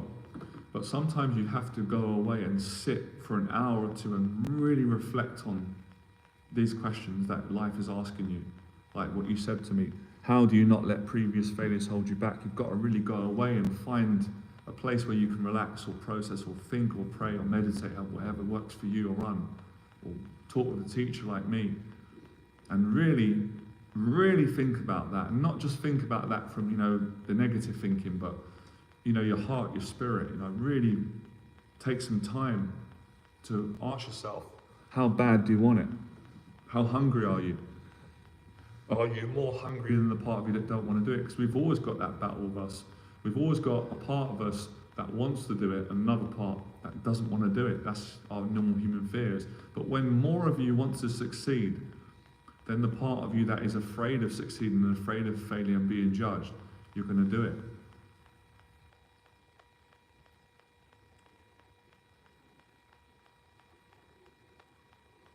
This is when it starts getting tough for me on the stream now, yeah. When it gets to the kind of hour and a half, the 100, yeah. Especially when I'm tired, so you're calling it out. But I'm doing it, I'm hanging in there. I said I'll do 2 hours today minimum. 100 minutes.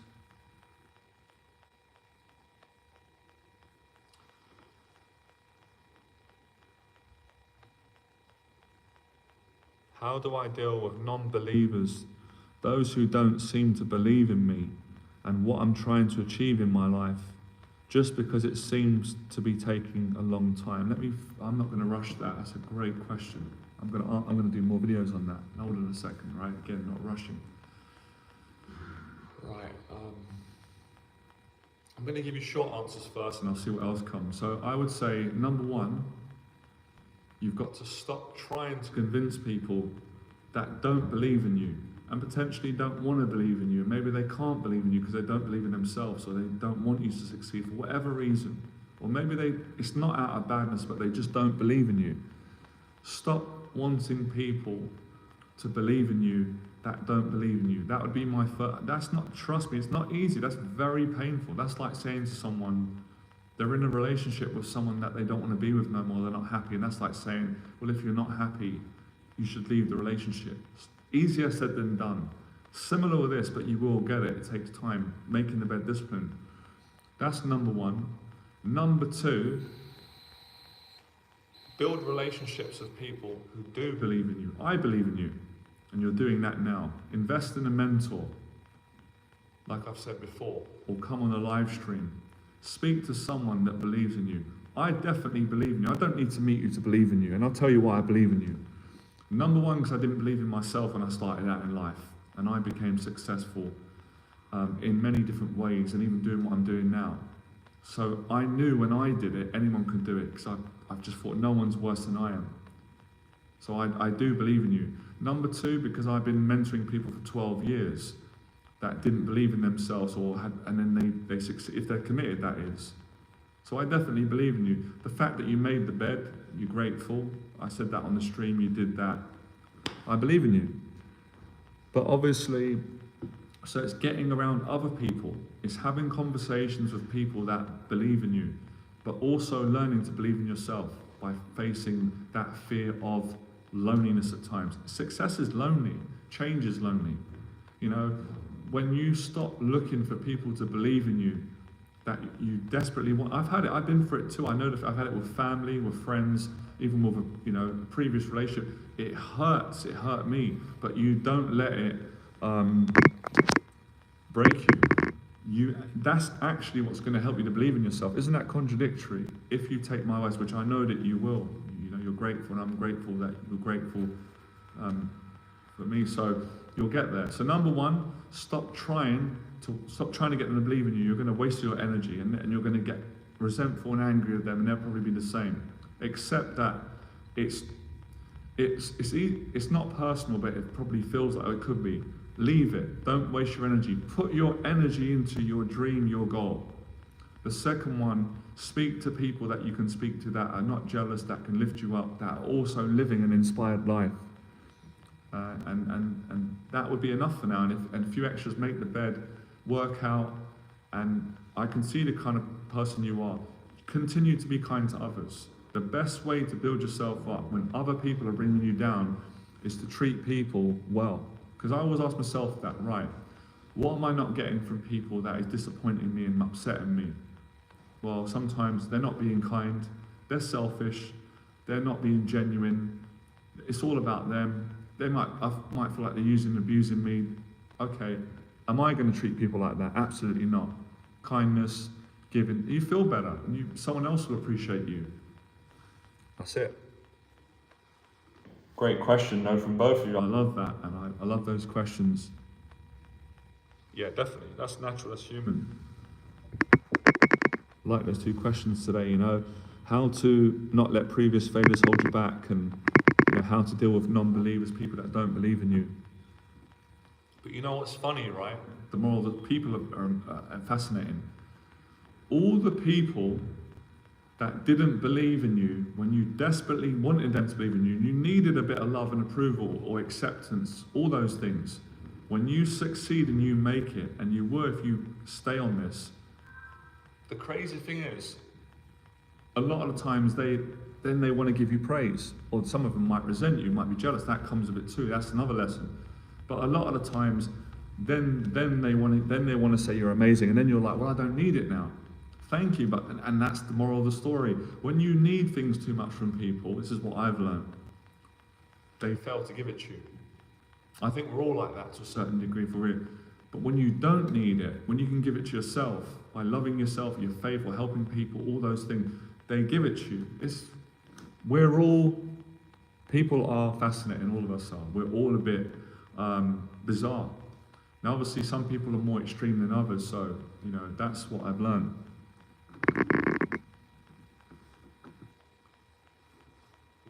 I've learned that from the hard way, and I've learned it from going through that and succeeding. I've learned that from my mentors as well, because I struggle with that as well. I struggle with that badly. I struggled with that until I started to make progress.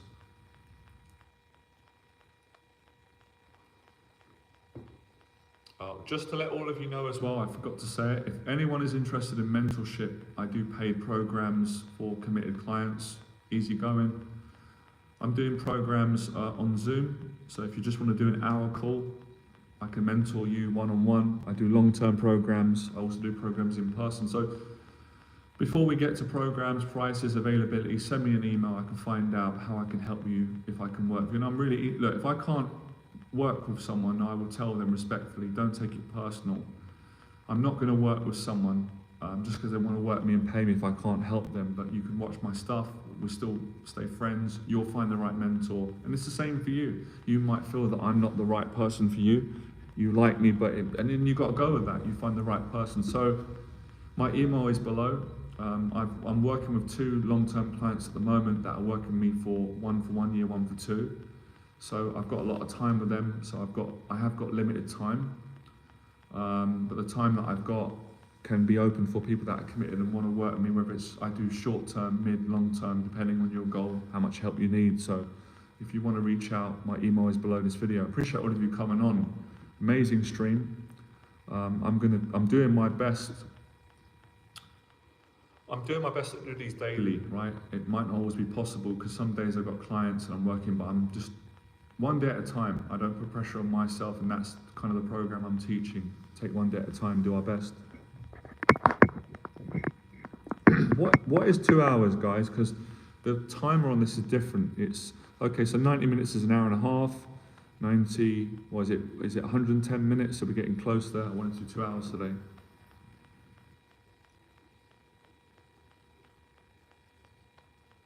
I think the one I done the other day was about 2 hours and 20. I think the longest stream I've ever done is about 3. I would like to try and beat it, obviously bearing in mind the battery. Oh really? Oh, you guys are right. It's 120, is it? Okay. All right, I'm gonna practice what I preach. I'll go it till 120 then. I thought that's 2 hours. Oh yeah, of course it is 2 hours. My maths. Too many punches to the head, 60. All right, we'll go till 2 hours then. I'm gonna have a short toilet break. I'm gonna come back and we'll go till then and ask some more questions.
right? Thanks for your patience.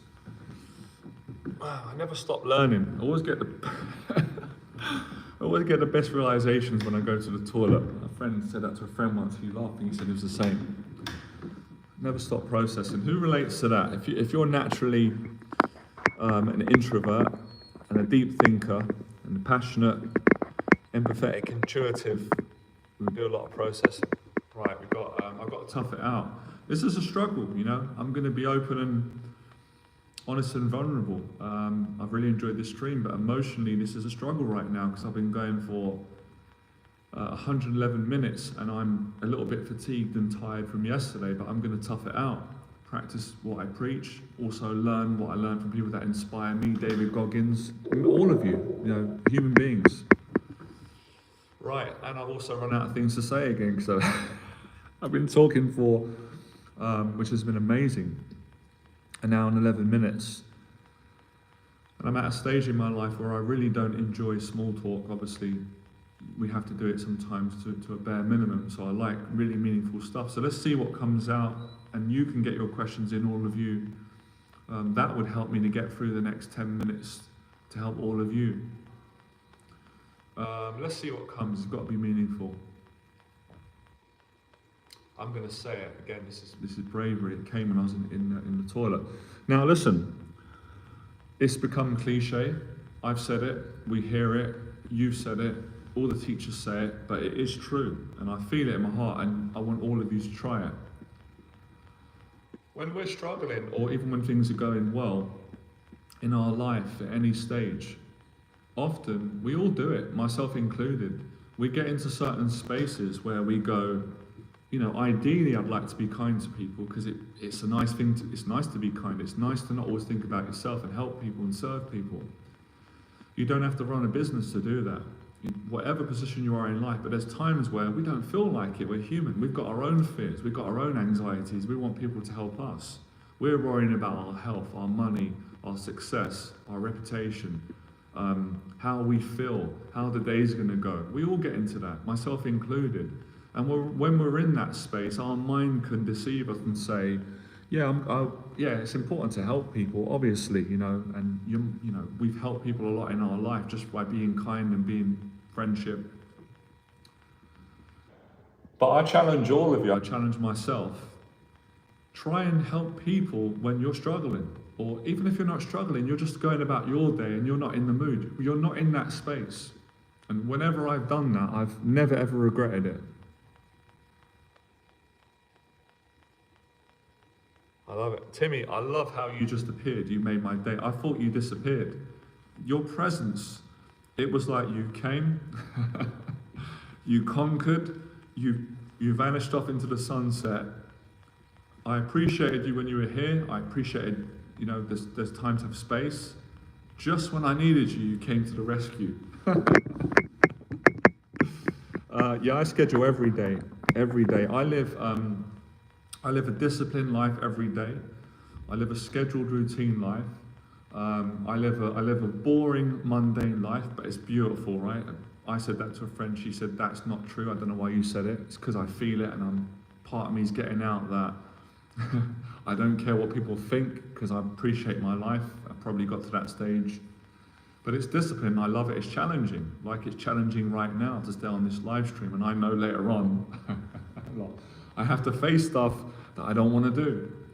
But I enjoy doing it, helping people, business, running, discipline. I want to keep growing and sharing my story. I've got to keep challenging. So if you help people, it feels good to serve people. In your business, friends, even just for a few minutes.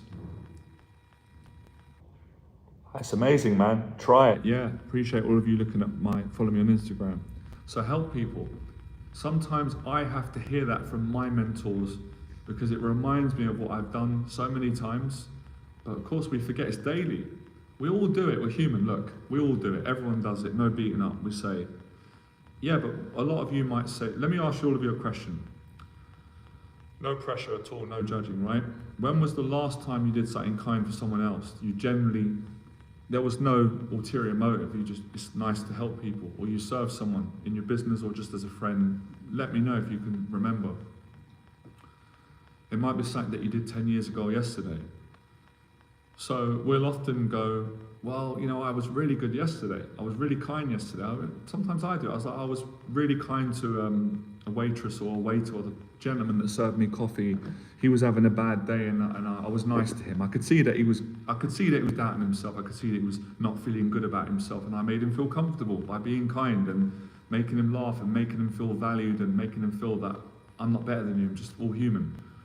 And that made me feel good, to make someone else feel good. Great. But today's a new day. And today we say, well, I don't feel like being kind today because I did it yesterday, I've done it a lot. And, you know, sometimes we might say, well, what have people done for me? They're not doing. Be the bigger man, be the bigger woman, character. You'll feel better when you do it. You do, by helping others.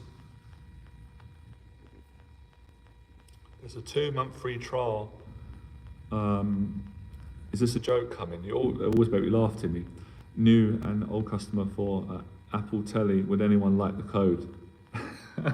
You crack me up. You're like Del Boy. Are you serious? I can't tell when you're serious. If you are, great.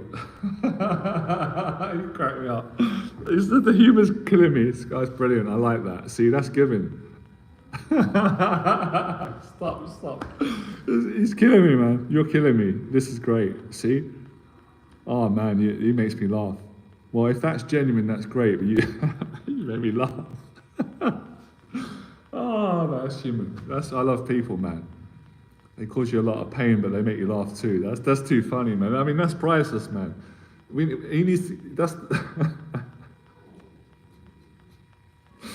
Oh, man, give this guy a reward, man. That's great. That's brilliant. You made my day. Oh, that's really something. Oh, man, wow. That's too much. That's too much. Oh, man. So, yeah, you know, help someone. For me, it was helping an old lady carry her heavy shopping trolley on the bus. That's lovely. That's success. That's character. That is character. I love that. That's character. It's the little things. That is the champion, you know. That is character. I need to speak about this more on the channel. I need to practice it more, share it, remind people, teach it more, because it's really important and it makes you feel great. It's made all of us feel good. So yeah, you know, my mentor, Jeff, would say the service is the reward, you know. When you help other people, you serve people in your business and in life, what you've done, helping a lady with a trolley, little things like that.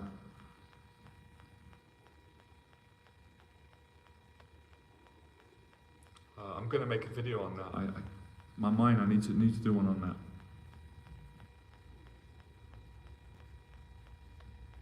But we've also got to forgive ourselves, because we're human as well. You know, sometimes all of us are too hard on ourselves, you know, when we're not doing everything. But yeah, that helps a lot for all anxieties. It's a good thing to do anyway, something that you should do. When I was in a mental hospital, it was little things like that people done for me that made my day go well. Yeah, my day go well. And little things like that I done that help people and make you feel good, the little things. And if you do little things all the time, every day, those things build up, and that's daily discipline.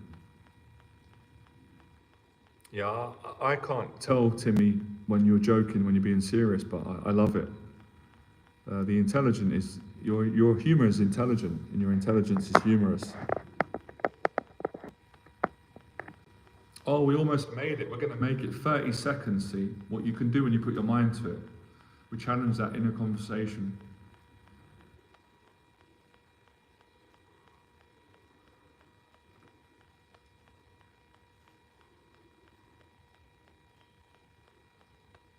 Flew, didn't it? Wow, was you in hospital as well, Timmy, yeah? Was that another joke? I told you, really, I love people's experiences.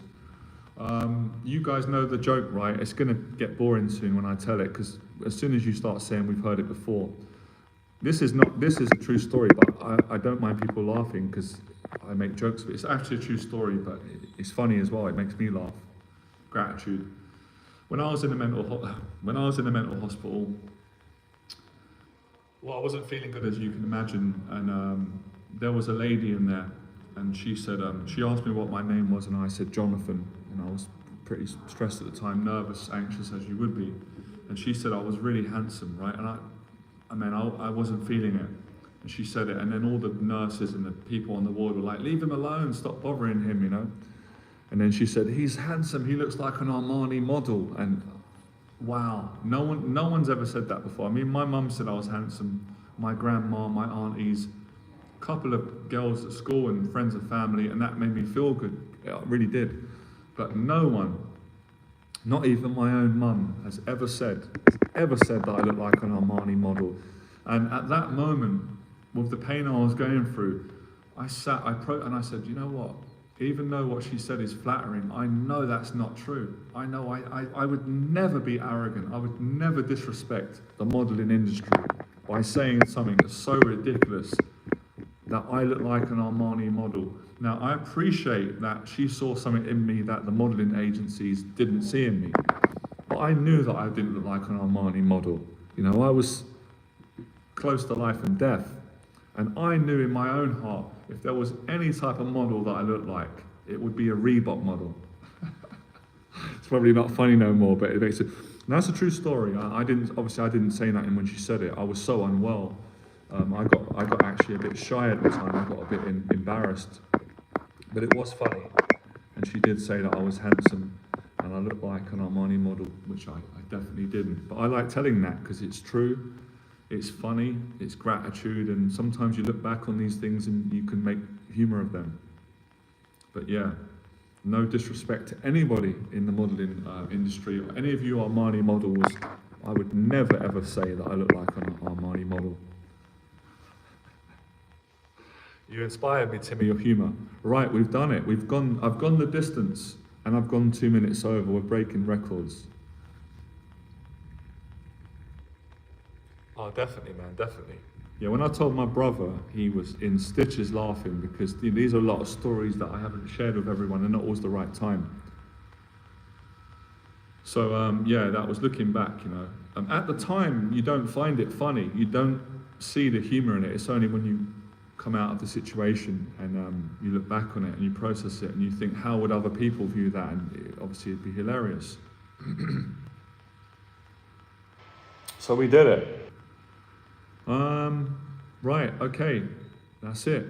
The journey continues. I've done what I set out to do today. I didn't think I could do it, and I wanted to encourage all of you to do things that you think that you can't do, go the distance.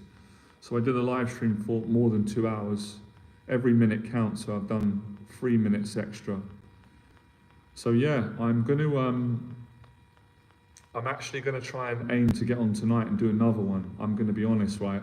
I don't want to do it right now, but I know I want to challenge myself. I'm gonna got other things to do in my business, my day, gratitude. I don't think I'm gonna exercise today. I do need a day of rest because my body's knackered. So I'm gonna go to the other hotel, have some food, see if I can make it later on. I might not, let's see, but I'm gonna aim. At least I've done over 2 hours today. I want to try and do another 2 hours later on. So if all of you are about later on, join me for another mentoring session, Q&A. We'll have a great time. If not, enjoy your weekend. And take one day at a time, all right? Speak to you all soon. Thank you for coming on. I really appreciated it. Subscribe, like, share. You can follow me on Instagram, TikTok. And again, if anyone wants to inquire about my mentorship, whether you want to do a session with me on Zoom, I can work anywhere around the world or in person. Have a great day, man. Appreciate all of you.